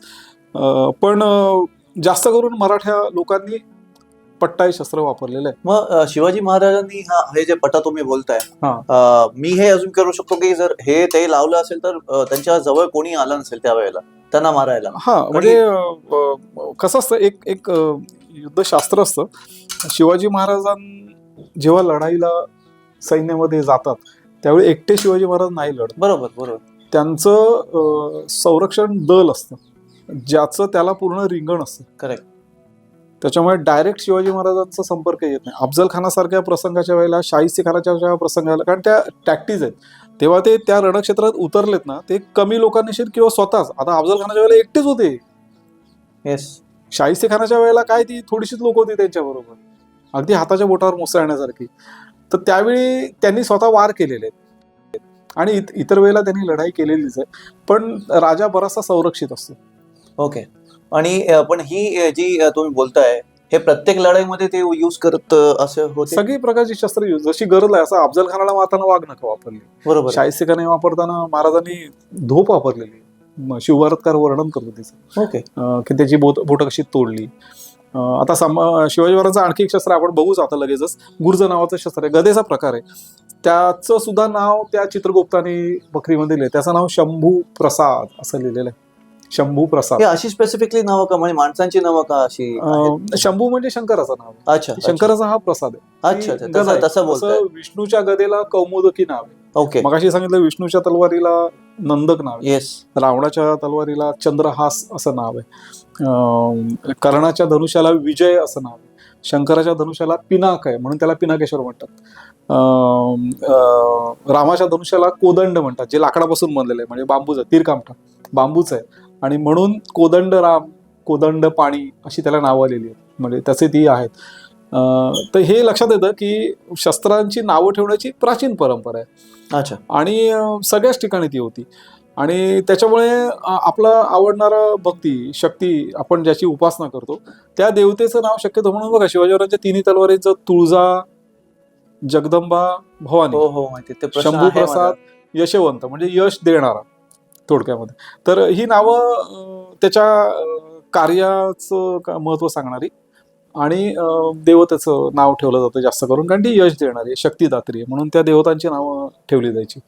त्याच्यामुळे ही एक रीत होती. आणि अजून असं बऱ्याच लोकांची शस्त्रांची नावं मिळतात आपल्याला. Okay great. एक प्रश्न ह्याच्यातून मला आलाय की असं बोललं जातं की संभाजी महाराजांनी जास्त आता आता हल्लीच्या टायमाला पण चिकार लोकांना शिवाजी महाराज ओळखीचे आहेत. हो. संभाजी आता आपण चिकार वर्षापासून इम्पॉर्टन्स आणि ते खूप चांगलं आहे, हो, हो. इम्पॉर्टन्स मिळत आलेलं आहे. बरोबर. पण असं बोलतात की संभाजी महाराजांनी रेकॉर्ड बुक्स मध्ये आहे की सर्वात जास्त लढाई जिंकलेल्या त्या त्याही शिवाजी महाराजांपेक्षा. हे खरं आहे का? हो, खरंय खरंय. हा मनुष्य म्हणजे गादीवर आल्यानंतर त्या माणसाला कधी सिंहासनावर बसायला सवड मिळालं असेल असं वाटत नाही, कारण इतक्या लढाई संभाजी महाराजांच्या, कारण 8च वर्षाचं फक्त कारकीर्द आहे बरोबर आहे संभाजी महाराजांची. त्यामुळे 8 वर्षामध्ये युद्धच सगळी, त्यांचं वर्णन युद्धांचं सारखं, सतत वेगवेगळ्या ठिकाणी जाऊन युद्ध केली आहेत आणि त्यातली बहुतांश युद्ध संभाजी महाराजांनी जिंकलेली आहेत. ते कुठेही हारलेले नाहीत संभाजी महाराज. हो, ते आहे. त्यांना युद्ध सोडून आलेत ते परत, पण त्यांची कुठे पराजय संभाजी महाराजांचा झालेला नाहीये. म्हणजे आमचे जे गुरुस्थानी बलकवडे सर आहेत, तर ते असं म्हणतात की शापित राजपुत्र असं ते संभाजी महाराजांना म्हणतात. शापित राजपुत्र असं की संभाजी महाराजांच्या बऱ्याच वेळेला तोंडाशी घास येऊन तो गेलेला आहे. म्हणजे गोव्यातनं पोर्तुगीज कधीच नष्ट झाले असते. पोर्तुगीजांचं राज्यच आपल्या सगळ्यांना माहिती आहे, भारतात सगळ्यात पहिल्यांदा आले पोर्तुगीज आणि सगळ्यात शेवटी गेले पोर्तुगीज. म्हणजे जे 15व्या शतकात आले ते गेले 19व्या, आता म्हणजे समथिंग 70 साला 1970च्या नंतरच्या काळामध्ये गोवा मुक्त झालेला आहे. गोवा मुक्ती संग्राम प्रसिद्ध आहे. म्हणजे तोपर्यंत पोर्तुगीज किती गोचिडीसारखे चिपटून होते त्या ठिकाणी. मग हा विषय त्याच्यामध्ये येऊन जातो. त्या पोर्तुगीजांना संभाजी महाराजांनी तिकडे जाऊन जिंकलं होतं पूर्ण. गोवा त्यांनी ताब्यात घेतलेला होता आणि दुसऱ्या दिवशी मराठ्यांचा झेंडा चढणार, आणि संभाजी महाराजांना ती खबर आल्यामुळे ते तातडीने मागे निघाले आणि ती मोहीम दुसऱ्याच्या याच्यावर सोपवली आणि त्याच्यामध्ये पोर्तुगीज राज्य वाचलं, नाही तर गोवा तेव्हाच मुक्त झाला असतं. अच्छा. आणि पण तिथे गेलेले असताना त्यांचा एक शिलालेख, हडकोळणचा शिलालेख म्हणून प्रसिद्ध आहे, तो त्या गोव्याच्या सरकारी संग्रहालयामध्ये गव्हर्नमेंटमध्ये आहे. त्यात सगळं वर्णन आहे सगळ्या गोष्टीचं. तर त्याच्यामुळे खूप महत्त्वाचं ठरतं. तर संभाजी महाराजांचं हे असं आहे की सिंहासनावर बसून कारभार करायला त्यांना वेळच नाही मिळालेला, सतत युद्ध जन्य परिस्थिती आणि सतत प्रवास असं, आणि त्याच्यातच ते पकडले गेलेले. बरोबर. बरोबर. याच्यानंतर आपल्याला असी बघतोय आपण, असी म्हणजे लक्षात येतं तुमच्या मोठी शस्त्र. त्याच्यामध्ये हे एक अतिशय महत्वाचं शस्त्र आहे. आत्ता त्याचा उल्लेख केला की शिवाजी महाराज सुद्धा अशा प्रकारचं गुर्ज होतं किंवा गुरगुच असं इंग्लिशमध्ये मेस, हे मेस आहे. आता याचं नाव शंभू प्रसाद असं आहे अशा शस्त्राचं. हा, पण ते शस्त्र आता जसं पट्ट्यासारखं पुन्हा आपलं खूपच दुर्दैव आहे महाराष्ट्राचं, मराठ्यांचं, सगळ्या मराठी जनतेचं, की बऱ्याचशा शिवाजी महाराजांच्या वस्तू आपल्याला खूप कमी प्रमाणामध्ये उपलब्ध आहेत, पाहायला मिळतात किंवा त्याविषयी माहिती मिळते. तसं बखरींमधनं या गोष्टीची माहिती होते. तर बखरींमध्ये शिवाजी महाराजांचं गुर्ज होतं आणि त्याचं नाव शंभू प्रसाद असं रघुनाथ यादवाने लिहिलेलं आहे, कारण त्या बखरीचा करता आहे रघुनाथ यादव. तर अशा रीतीने गुर्ज होतं शिवाजी महाराजांचं. गुर्ज किंवा गुरगुज. तर गदा आपल्या सगळ्यांना माहिती आहे पारंपरिक शस्त्र आहे, तर हा गदेचाच एक रूप आहे. आता हे बघाल तर ह्या गुर्जाला ब्लेड्स आहेत, आकार रवी सारखा आहे, ताक घुसळण्याची रवी अशी. हो, त्याचा आकार. हा, तर त्याच्यामुळे इथे ही ब्लेड आहेत आणि त्याला पुढे टोक आहे आणि मागे तलवारीसारखी मूठ आहे. तर याच्यात असं आहे की गुर्ज हे प्रहार करण्याचं आहे, म्हणजे फोडण्याचं आहे. शस्त्र जे आहे ना, शस्त्राचं शास्त्र आहे की कापायचंय, भुसकायचंय की फोडायचंय की फाडायचंय. म्हणजे फोडायला गुर्ज किंवा गदेसारखी शस्त्र, तोडायला कुऱ्हाड म्हणजे परशू वगैरे अशी शस्त्र, भोसकायला कट्यार किंवा ही ज्या आसीपुत्रीला छोटीशी जंबिया आणि ही भोसकण्याकरता आहेत, फाडण्याकरता वाघनख आहे आणि कापण्याकरता तलवार आहे आणि त्याचे विविध उपयोग आहेत. अशा रीतीने शस्त्र बनलेली आहेत उपयोगानुसार. आणि शरीरावर याचा वार कुठे करायचा, शरीरशास्त्राचा देखील अभ्यास अच्छा. धनुर्वेदामध्ये सांगितलेला आहे. कारण तुमच्याकडे जे शस्त्र आहे ते शरीरावर कुठे आघात केल्यानंतर त्याचा परिणाम होणार आहे. म्हणून शरीराचे जे कठीण भाग आहेत, म्हणजे ढोपर आहे, पायाच्या नळ्या आहेत, हे कोपरे आहेत, डोकं आहे, याच्यावर वार करण्याकरता गुर्ज आहे. हे का? ज्याने चिलखत घातलंय, ज्याने शिरस्त्राण घातलंय, त्याने जबरदस्त मार ह्या गुर्जांनी करता येतो. याने ढालीवर हल्ला करता येतो. म्हणजे जर चिलखत घातले तर आपण चिलखतच्या आत जाऊ शकतो आतमध्ये, म्हणजे त्याला मार बसणार याचा, कारण त्याचा फटका आहे. ते हातवड्यासारखंच हत्यार आहे, पण त्याला ब्लेड असल्यामुळे ते तिथे काही गोष्टी तुटू शकतात. अच्छा. तर त्याच्यामुळे प्रहार करण्याकरता गुर्ज हे महत्वाचं आहे. अशा ठिकाणी गुर्ज वापरली जायची. तलवार तर आपल्या सगळ्यांना माहिती आहे की कापण्या, कारण तलवारीची चॉपिंग पॉवर, आणि म्हणून त्याला कर केलेला आहे. काही वेळेला त्याला एस आकार, म्हणजे मग अशी आपण सुसन पत्ता बघितला, तर त्याच्यामुळे त्याची चॉपिंग पॉवर जी आहे ती अशा रीतीने वेगवेगळ्या तऱ्हेने आकाराने ती वाढवलेली आहे. त्या बनवणाऱ्या माणसांनी त्याच्यावर विचार करून, आणि तसे आकार प्राप्त झालेले आहेत. जसं जो रजपुती तेगा आहे, तर त्या तेगाचा पिपळा मोठा आहे आणि तलवारीचं ब्लेड पण रुंद आहे, कारण ते लोक थोडे अंगापिंडाने जरा मजबूत आहेत. हे शीख लोक आहेत ते, आपल्याला ही गोष्ट माहिती आहे. आणि म्हणून त्यांच्या तलवारी पण थोड्या वजनदार आणि रुंद पात्याच्या वगैरे हे सगळं त्याच्यामध्ये येऊन जातं. तर अशा रीतीने शस्त्राचा कुठल्या भागावर, म्हणजे भोसकण्याकरता पोट आहे, तुम्ही काय डोक्यात नाही भोसकू शकत, डोकं फोडू शकतो, डोकं फोडावं लागेल, पण पोटात भोसकावं लागेल किंवा पोट फाडावं लागेल. तशी ती शस्त्र आहेत, शरीराच्या कुठच्या भागावर वापरायची आहेत आणि त्याचा उपयोग कसा आहे. त्याप्रमाणे युद्ध कुठे होणार आहे, म्हणजे युद्धभूमी किंवा रणक्षेत्र, याच्यावर मग शस्त्राची निवड केली जाते. त्याला आपण शस्त्रशास्त्र असं म्हणतो. आणि महाराजांना एक बिरुद आहे की शस्त्र पारंगत असं म्हटलं जातं शिवाजी महाराजांना. म्हणजे कारण हे शस्त्र आणि त्याचं शास्त्र, अच्छा, हे त्यांना चांगलं उमगत होतं, कारण त्यांना प्रॉपर प्रशिक्षण दिलेलं होतं आणि प्रचंड अनुभव त्यांच्याकडे होता. स्वतः स्वानुभवही होता आणि अनुभव सुद्धा होता. आणि म्हणून शिवाजी महाराजांनी शस्त्र वापरताना आपण युद्धामध्ये म्हणजे बघितलं त्यांची, तर बघा, वाघनख अफजल खानासारखा 6 फुटी आणि कदाचित जास्त अंगाबिंडाने त्यांच्यापेक्षा त्या अफजल खानाच्या मानाने महाराजांची शरीरयष्टी ही किरकोळ होती, उंचीने कमीच होते महाराज त्याच्यापेक्षा तरी. तर त्याच्यामुळे त्याला मारण्यासारखा काही गुर्ज आणि पट्टा भाला असली शस्त्र नाही, वाघनख नाही त्याला मारण्याकरता, आणि पराक्रम करून दाखवला, फाडला वाघनखाला. याच्यात आणखी एक होतं की शास्त्र पारंगत म्हटलं की शस्त्राची निवड आणि रणक्षेत्र. त्यामुळे रणक्षेत्र म्हणजे काय, तर हे युद्ध जवळाजवळ होणं, ज्याला द्वंद्व युद्ध म्हटलं जातं. युद्धाचे प्रकार आहेत की युद्ध दुरून करायचंय किती, म्हणजे सुरुवातीला धनुष्यबाणाने युद्ध होतं, त्याच्यानंतर भाल्याने होतं, त्याच्यानंतर तलवारीने होतं, त्याच्यानंतर कट्याराने वगैरे होतं. म्हणजे तुम्ही जसं जसं शत्रूच्या जवळ जाल तसं तसं शस्त्र बदलेल. तुम्ही काय शत्रूच्या जवळ लावून धनुष्य नाही लावणार त्याला. तुम्ही जेव्हा कुठेतरी लांब अंतरावर असाल तेव्हा धनुष्यबाणाने हल्ला करणार, किंवा तोफा बंदुकाने हल्ला करणार लांबून. नंतर थोडं अंतर कमी होईल तेव्हा भाला, म्हणजे शस्त्र बदलतंय तुमचं याच्या. तसं आहे. मग रणक्षेत्र कोणतं, तर खुल्या मैदानातली शस्त्र ही तोफा बंदुका, धनुष्यबाण तर कॉमनच आहे. गनिमेगावाची कोणती शस्त्र, तर गोफण, तीर कामठे तर आलेच. आणि जवळची शस्त्रांचं जेव्हा युद्ध होतं तेव्हा मग गुर्ज आणि या शस्त्रांचा वापर केला जायचा. मग जेव्हा तुम्ही गुर्जाबद्दल बोलता आता, तर हे जे शस्त्र आहे तुम्ही जे आता दाखवलं, हे सैनिक वापरत होते का राजा स्वतः कारण तुम्ही मगाशी काय बोललात, शिवाजी महाराज ते मोठं वेपन, काय नाव विसरलो मी, ते इथे ठेवायचे, इथे लावून ठेवायचे तुम्ही बोललेत, कट्यार. येस येस, कट्यार सगळ्यांकडेच असतं. कट्यार म्हणजे कॉमन शस्त्र आहे. ओके ओके, एकदम सामान्य शस्त्र आहे. राजापासून तर खालच्या सैनिकापर्यंत सगळ्यांच्या कमरेला कट्यार ही असायची. स्त्रियांकडे पण असायची, याच्या उपर लहान मुलांकडे पण असायची. माझ्याकडे लहान मुलांची कट्यार आहे इथे. आपण कट्यारीच्या विषयी दाखवू, पण ही बघा, ही छोटी कट्यार आहे. ही लहान मुलांची, ही लहान मुलांची, ही लहान आहे. याच्यात मला ही पकडता नाही येत, 3 बोटाने. तर असं म्हणजे शस्त्र थोडक्यात सांगण्याचा उद्देश असा आहे की कट्यार हे अत्यंत सामायिक, कॉमन फॉर कॉमन वेपन, हे सगळ्यांकडे असायचं. मग हे कोण, ही जे आहे गुर्ज, हे सैनिक वापर, हे सैनिकांसाठी, सैन्य पण वापरायचे. पण मगाशी म्हटलं तसं रणक्षेत्र, साधारण गुर्ज जास्त करून वापरलं जायचं ते किल्ल्यावरती. किल्ल्यावरती प्रवेशद्वाराच्या आतमध्ये प्रत्येक किल्ल्याच्या प्रवेशद्वाराच्या दोन्ही बाजूला अशा खोल्या असतात, त्याला देवडी असं म्हणतात. तर त्या प्रवेशद्वारावर देवडीवर वापरायचं हे शस्त्र आहे.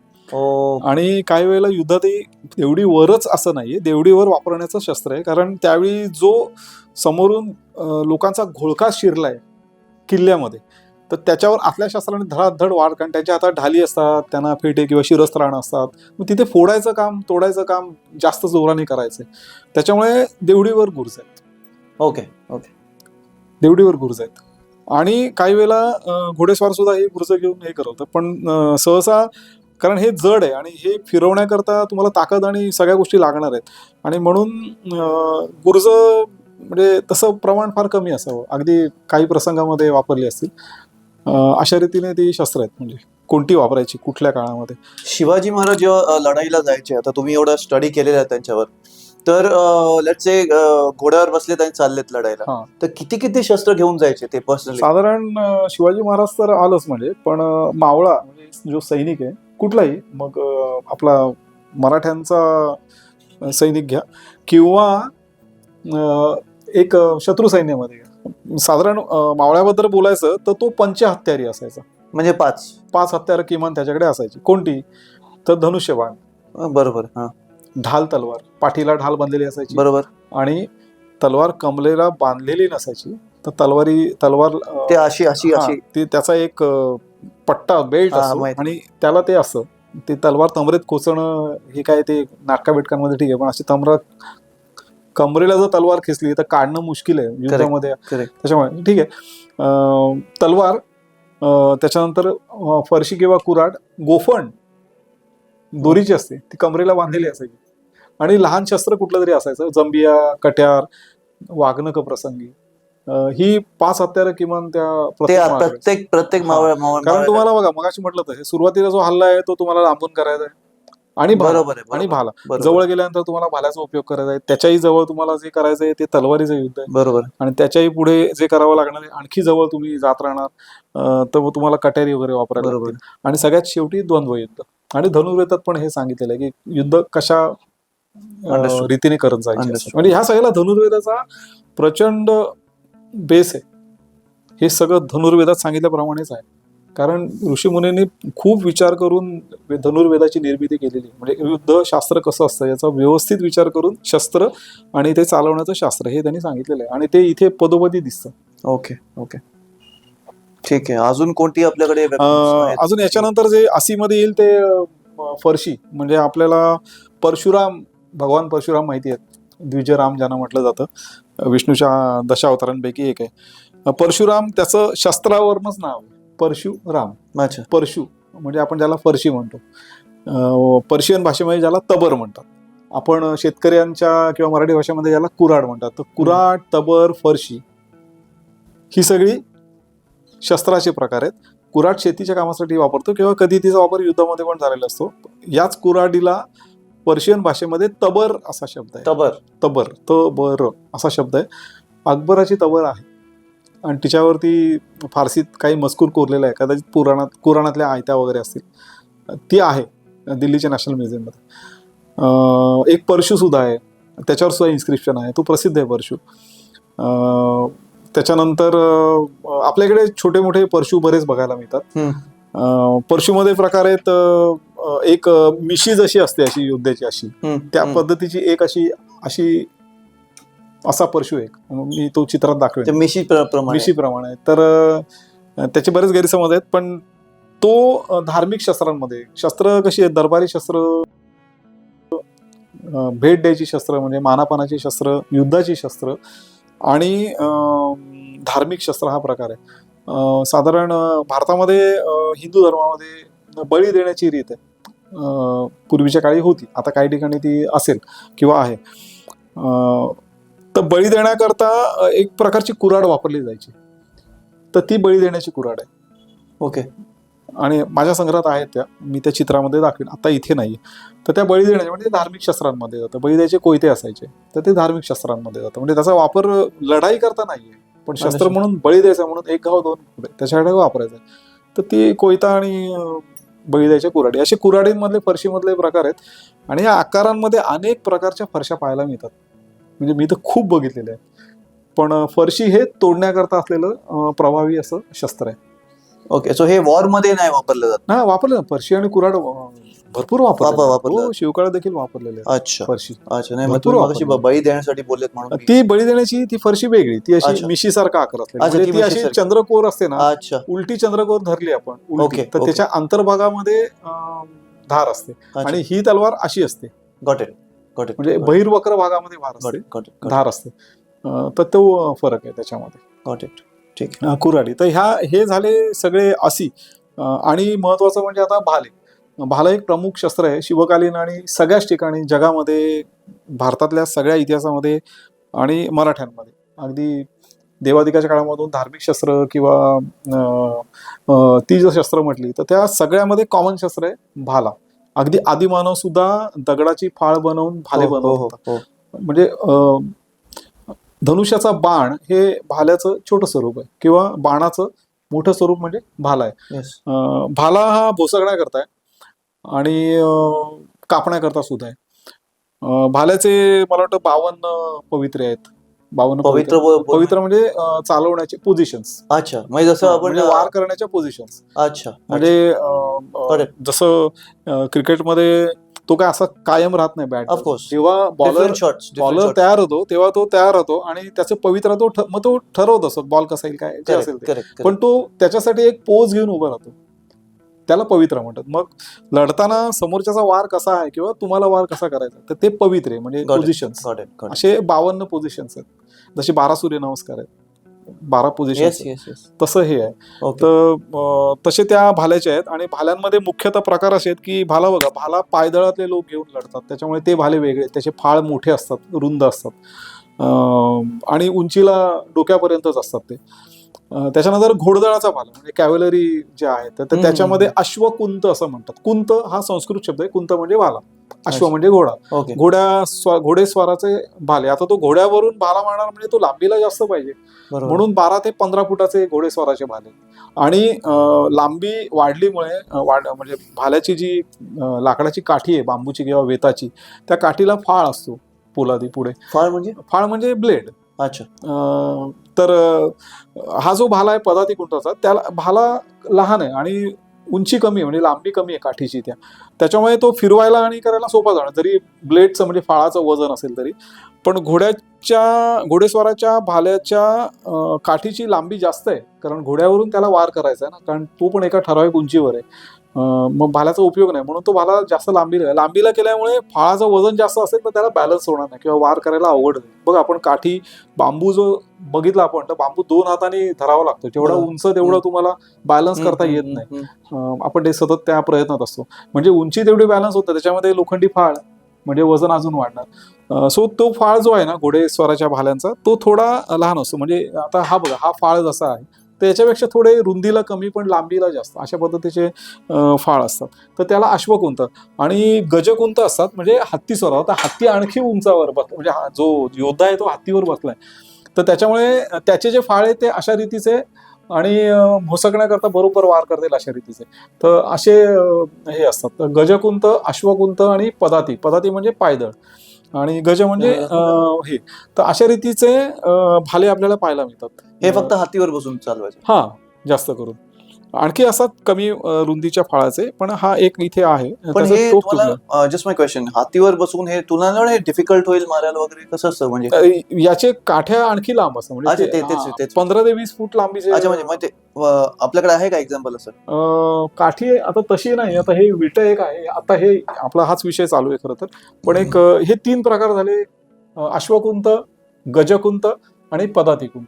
याच्यानंतर राजाचा जो भाला आहे तो सोन्या चांदीने मढवलेला आणि डेकोरेटिव्ह असायचा, त्याच्यावरती खूप सुंदर नक्षीकाम असतं, तर त्याला वल्लभ असं म्हणतात. ओके. आणि आपल्याकडे भालदार असं एक नाव, भालदार चोपदार. तर चोपदारांकडे हे गुर्ज असतात, चोपदारांकडे गुर्ज असतात, त्याला गुर्जबदार असा पण शब्द आहे. हे राजाच्या जे शरीर रक्षक असतात, बॉडीगार्ड्स, त्यांच्याकडची शस्त्र ही अशी पण असतात. जवळ आल्यानंतर एकदाच वार करायचा आहे. त्याच्यानंतर राजाचा भाला आहे तो, त्याला वल्लभ नाव आहे. त्याच्यानंतर भाल्यामध्ये आणखी 2 प्रकार आहेत. अखंड, आता हे भाले आपण जे बघितले त्याला बांबूचं म्हणजे काठी आहे त्याला, जे फाळ आहे त्याचा तो लोखंडी आहे, पोलादी आहे, आणि हा बांबू आहे मागे. आता हा भाला तुम्हाला वेगळा दिसतोय, तर बरं झालं हाच भाला इथे आपल्याकडे आहे, कारण बाकी भाले तुम्हाला चित्रात बघावे लागतील, आता इथे नाही आहेत. तर भाला जसं धनुर्वेदाचा विषय पुन्हा इथे घ्यावा लागतोय, की शस्त्रांचं वर्गीकरण आणखी त्याने केलेलं आहे. मुक्त शस्त्र, अमुक्त शस्त्र, मुक्तामुक्त शस्त्र आणि यंत्रमुक्त शस्त्र, असे 4 भागामध्ये धनुर्वेदामध्ये शस्त्रांचा विभाग केलेला आहे. मुक्त शस्त्र म्हणजे कोणतं, जे फेकून दिलं जातं. उदाहरणार्थ सुदर्शन चक्र. सुदर्शन चक्र काय हातात 2 वार, सुदर्शन चक्र श्रीकृष्ण सोडून देत होता आणि तो शत्रूला तिथे जाऊन त्याचा वध करत होता, तर ते मुक्त शस्त्र झालं. अमुक्त शस्त्र म्हणजे तलवार. तलवार फेकून कोण युद्ध नाही करत, तलवार हातात धरून, ते हातात धरून युद्ध करावं लागतं, म्हणून तलवारीसारखी कुऱ्हाड, गुर्ज ही सगळी शस्त्र अमुक्त शस्त्र. त्याच्यानंतर मुक्तामुक्त, जी मुक्त पण आहेत आणि अमुक्त पण आहेत. मग त्याच्यामध्ये भाला मिळतो. भाला हातात धरून पण वार करता येतो आणि भाला फेकून सुद्धा देता येतो, म्हणजे ते मुक्त सुद्धा आहे आणि अमुक्त सुद्धा आहे. आणि चौथा जो विभाग सांगितलाय यंत्रमुक्त, म्हणजे जे शस्त्र यंत्राच्या सहाय्याने सोडायला लागते. मग याच्यामध्ये मुक्त आणि यंत्रमुक्त या 2 प्रकारामध्ये जी काही शस्त्र येतात त्यांना अस्त्र म्हणायचं, कारण ती दूर जाऊन मारा. अच्छा, तुम्ही मगाशी बोललेत फर्स्ट एपिसोडमध्ये. Yes yes yes. यातली जी मुक्त आणि यंत्रमुक्त ही 2 शस्त्र जी आहेत, 2 प्रकार आहेत, हे अस्त्रमध्ये मोडतात. म्हणजे शस्त्र आणि अस्त्र याचा भेद. तर त्याच्यामध्ये भाला फेकून देणं, फेकून मारता येतो प्रसंगी, पण हा भाला फेकल्याच्या नंतर तो दूर जातो, शत्रूकडे निघून जातो. त्याच्यामुळे तुम्ही तो भाला धारण करायला तुम्हाला तिथपर्यंत जावं लागेल, किंवा दुसरं शस्त्र तुम्हाला दुसरा भाला घ्यावा लागेल, असं काहीतरी आहे. पण तुमच्या हातातनं भाला गेला की गेला, थोडक्यात फेकला की ते शस्त्र तुमच्या हातातनं निदान त्यावेळी पुरता तरी गेलंच. मग याला उपाय काय, म्हणून कदाचित, म्हणजे याला संशोधन होणं गरजेचं आहे, कदाचित मराठा कालखंडामध्ये याच्यावर उपाय काढला गेला. असं हे विट आणि विटेकरी अशा रीतीने लढायचे. तसा हा भाल्याचा एक विट नावाचा प्रकार आहे. आणखी एक प्रकार आहे तो सांग. सांग नावाचा एक भाला असतो, पण अखंड. एक विचारतो आम्ही, sorry to interrupt you sir, हे हँडल करायला डिफिकल्ट नसेल का? म्हणजे हे अवघड आहे. विटेकरी चालवणारे लोक हे अवघड आहे. विट खूप अवघड आहे. पण जे कोणी याच्यामध्ये पारंगत होते ना, म्हणून तो म्हटलं की एक विटेकरी बरोबर 10 पट्टेकरी आणि 10 पट्टेकरी बरोबर एक विटेकरी. म्हणजे विटेकरी, कारण शस्त्राची लांबी, भेदकता, म्हणजे तो विट्याची फेक करून खेचून इकडे फेक इकडे फेक, म्हणजे अशा रीतीने तो संपूर्ण त्याच्या बाजूचं जे रिंगण आहे, त्याच्या शरीराच्या भोवतीचं जे मंडल आहे, तो त्या वेगाने तो करतो. त्याच्यामुळे हे कौशल्य विटे चालवणं, हे साधे लोक नव्हते विटे चालवणं, पण होते. आणि म्हणून विटेकऱ्यांना महत्व आहे. महाराजांच्या सैन्यामध्ये पट्टेकरी आहेत, विटेकरी सुद्धा आहेत आणि बरखंद आहेत, म्हणजे बंदूक चालवणारे. पण ही शस्त्र इतकी महत्वाची आहेत, आपल्याला ती शस्त्र बघून लक्षात येत नाही, पण हे चालवणारे आजही महाराष्ट्रामध्ये काही लोक आहेत. कोल्हापूरमध्ये विटे चालवणारे त्याचं प्रशिक्षण सुद्धा देतात आणि लोक शिकतात, आणि आपल्याला ते कौशल्य मर्दानी खेळ या सर्वमध्ये नक्कीच बघायला. आपण भाला फेक गेम जो बोलतो, आता स्पोर्ट्स मध्ये नॅशनल गेम्स आहेत तसंच, त्यामुळे हे आहेत. मग त्याच्यामध्ये अनेक भाल्यांची नावं सुद्धा आहेत. पण मगाशी आपण म्हणतो सांग हा अखंड लोखंडी भाला आहे. जास्त करून हा सुद्धा देवडीवरचा प्रकार आहे. कुठला तर सांग. आणि किल्ल्या जर बघितला असेल आपण, तर किल्ल्याच्या भिंतीला जंगे असतात, म्हणजे अशा काही उभ्या छिद्र असतात, किंवा एक प्रकारच्या खिडक्या आहेत अशा अरुंद, म्हणजे किती 4 इंचाच्या जेमतेम असतात. आणि त्याला एक असा अँगल असतो, म्हणजे त्या किल्ल्यावर येणाऱ्या ज्या वाटा आहेत त्या वाटांवरती बरोबर त्यांचं लक्ष असतं. म्हणजे त्याचा जो आकार आहे त्याचा अशा रीतीने असतो की त्यातनं नुसतं जरी बघितलं तरी किल्ल्यावर येणारी संपूर्ण वाट आपल्याला दिसते, म्हणजे त्या माऱ्यात येते, लक्षात येते. म्हणजे तिथून जे काही शस्त्र सोडलं जाईल, म्हणजे त्याला जंगी असा शब्द आहे. तर या जंग्यांमधून धनुष्यबाणाने बाण सोडायचे, आणि त्याला नेमबिम काय धरायची, कारण त्या जंगीचा अँगल असा तिने बनवलेला आहे, ती खिडकी, की त्यातून सोडलेला बाण त्या वाटेवर जो कोणी असेल तिथेच जाऊन तो आदळेल, त्यांनाच लागेल. कारण इतर ठिकाणी कुठे मारू, कारण किल्ल्याची भिंत केवढी रुंद असते. मग हे समथिंग लाईक अंडरग्राउंड आपण बोलू शकतो? नाही, वरती किल्ल्याच्या एकदम वरच्या भागामध्ये असतात, म्हणजे भिंतीच्या टॉपला, म्हणजे वर चर्या असतात, ते असे चौकोनी भाग असतात. त्या चौकोनी भागांच्या जस्ट खाली. ओके. तर तिथे त्या ह्या जंग्या असतात, अशा किल्ल्यांना दिसतात चौकोनी. कुठल्याही किल्ल्याची भिंत आपण एखादं चित्र दाखवू आपण, ते जंग्या काय असतात. तर त्याच्यातून धनुष्यबाणाने मारा करायचा, बंदुकीने फैरी झाडायच्या, आणि किल्ला चढतात काही लोक भिंत शिडी लावून किंवा दोऱ्या लावून समजलं, आपण थोडंसं बघतो पिक्चर मध्ये वगैरे, तर तसंही त्या काळात घडत होतं. म्हणजे शिड्याने वगैरे चढायचे. म्हणजे चढून आलेले लोक आहेत तर त्यांना त्या सांगा भोसकून म्हणजे त्या खाली पडायचे. त्या चौकोनात जंग्यांमधून सांगांचा मारा करायचा. समजलं. दरवाजामध्ये किल्ल्याचा दरवाजा फोडला उघडला किंवा काय जो शत्रू सैन्य आलंय ते संख्येने बळाने येतं, पण किल्ल्याचा दरवाजा रुंद असतो. मग आलेल्यांना अडवण्याकरता किंवा भोसकण्याकरता, आता सांग पूर्ण लोखंडी असल्यामुळे जर का तुम्ही जोराने तिने भोसकलं तर तो त्याच्या मागचा असं 1 2 3 लोकांमधनं एका वेळी आरपार निघून जाऊ येस शकतो. येस. म्हणजे एका वेळी अनेक लोकां, कारण ती हातगाईची लढाई असते, ती लवकर संपवायची असते आणि किल्ल्याचा दरवाजा बंद करायचा असतो किंवा तो किल्ला टिकवायचा आहे. आणि म्हणून तिथली जी लढाई होती ती एकदम म्हणजे धुमासान लढाई असते. माणूस माणसाला चिकटलेला असतो आणि त्यावेळी मग तिथे शस्त्र बदलली. मग हे आलं, गुर्ज आलं, सांग आलं आणि इतर शस्त्र आहेत, कारण तिथे तलवार चालवायला जागाच नाही तेवढी. म्हणजे एकदम गर्दी झाली शत्रूची सुद्धा आणि आपली सुद्धा. तर अशा रीतीने रणक्षेत्र बदललं ना आता, त्याच्यामुळे शस्त्र बदललं. ओके. असं डिपेंड्स ऑन द रिक्वायरमेंट हा. बेसिकली. तशी म्हणजे सगळं जय्यत असायला सगळी शस्त्र पाहिजे, धनुष्य बाण पाहिजे, गुर्ज पाहिजे, तलवारी पाहिजेत, भाले पाहिजे, बेसिकली सगळं पाहिजे. बेसिकली एक जर आपण वॉर करणार आहोत तर ही सगळ्या शस्त्रांची घेऊनच गरज करावी. आहे. होय, काही प्रत्येक वेगळा सैनिक असेल, बरोबर. त्याचा वेगळा रूल असेल, हा. त्याप्रमाणे तिथं शस्त्र दिलं जाईल. शाहिस्तेखानाच्या हल्ल्याच्या वेळी कसं होतं, महाराजांना जाऊन अटॅक करायचा होता, Okay. कापाकापीच करायची होती. म्हणजे Okay. काय करायचं हे ठरलेलं होतं. तिथे गुर्जविर्ज आणि ते काय होणारच नव्हतं काय, कारण जायचंय शाहिस्तेखानाला कापायचंय आणि मागे फिरायचं हे एक, त्याच्यामुळे तिथे जायची हत्यारं ठरलेली होती. ते तलवारी नेल्या. तिथे लपून छपून जायचंय तर तुम्ही भाले नेऊ शकत नाही, दांडपट्टे नेऊ नाही नेऊ शकत, शकत. तलवारी नेऊ शकतो. म्हणजे रणक्षेत्र आणि त्या रणक्षेत्रामध्ये कशा पद्धतीचं आहे, तिथली परिस्थिती भौगोलिक आणि इतर परिस्थिती सगळी ती कशी आहे याच्यावरती तिथे कोणतं शस्त्र वापरायचं. अफजल खानाला वाघ परत एकदा म्हणजे वाघनक वापरलं गेलं. वाघनक असं. दादा खूप छान होतं नॉलेज दिलंय तुम्ही. हे हँडल करा म्हणजे वेगळे आहेत. हे उचलायला हे डिफिकल्ट हा, आहे. हे जड असतं. डिफिकल्ट, हे खूप जड आहे. हे 2 किलोच्या जवळपास असतं. हे खूप जड त्यामुळे त्याचा आघात जो होणार आहे तो एकदाच होणार. आहे. एकदाच. हा. एकदा कोणाला घातलंय की तो मोडलाच त्याचा भाग. एका हाताने हँडल करणं इझी नाही बघा. नाही तसं नाही, हात त्यामुळे ते ठेवतो. असं धरायचं, त्याचा बॅलन्स आहे ना तो असं उभं धरावं लागतं ते. असं. हा बघा आता तुम्हाला जमेल. अच्छा. आणि मग मारताना हे असं. हा, मारताना ते असं ते असं पूर्ण राऊंड पूर्ण असं घेऊन तुम्हाला त्याचं, कारण कसं अच्छा वेग यायला पाहिजे ना. अच्छा. ते असं मारून नाही लागणार ते. ओके. ते असं एका वेगात घेऊन फिरून आणि मग फिरून मग टाकायचं. हा, मग टाकायचं त्याचा- का सोड हातात? नाही, हातात धरून, तलवार नाही हातात धरून. तसंच वार करायचा. ओके. त्याच्यामुळे फोडण्याकरता. This was all about the weapons, the bigger weapons, I would say, the heavier weapons, the long sized weapons, जी मोठी शस्त्र होती शिवाजी महाराजांची जी मेन, त्यांच्याबरोबर आपला एपिसोड होता.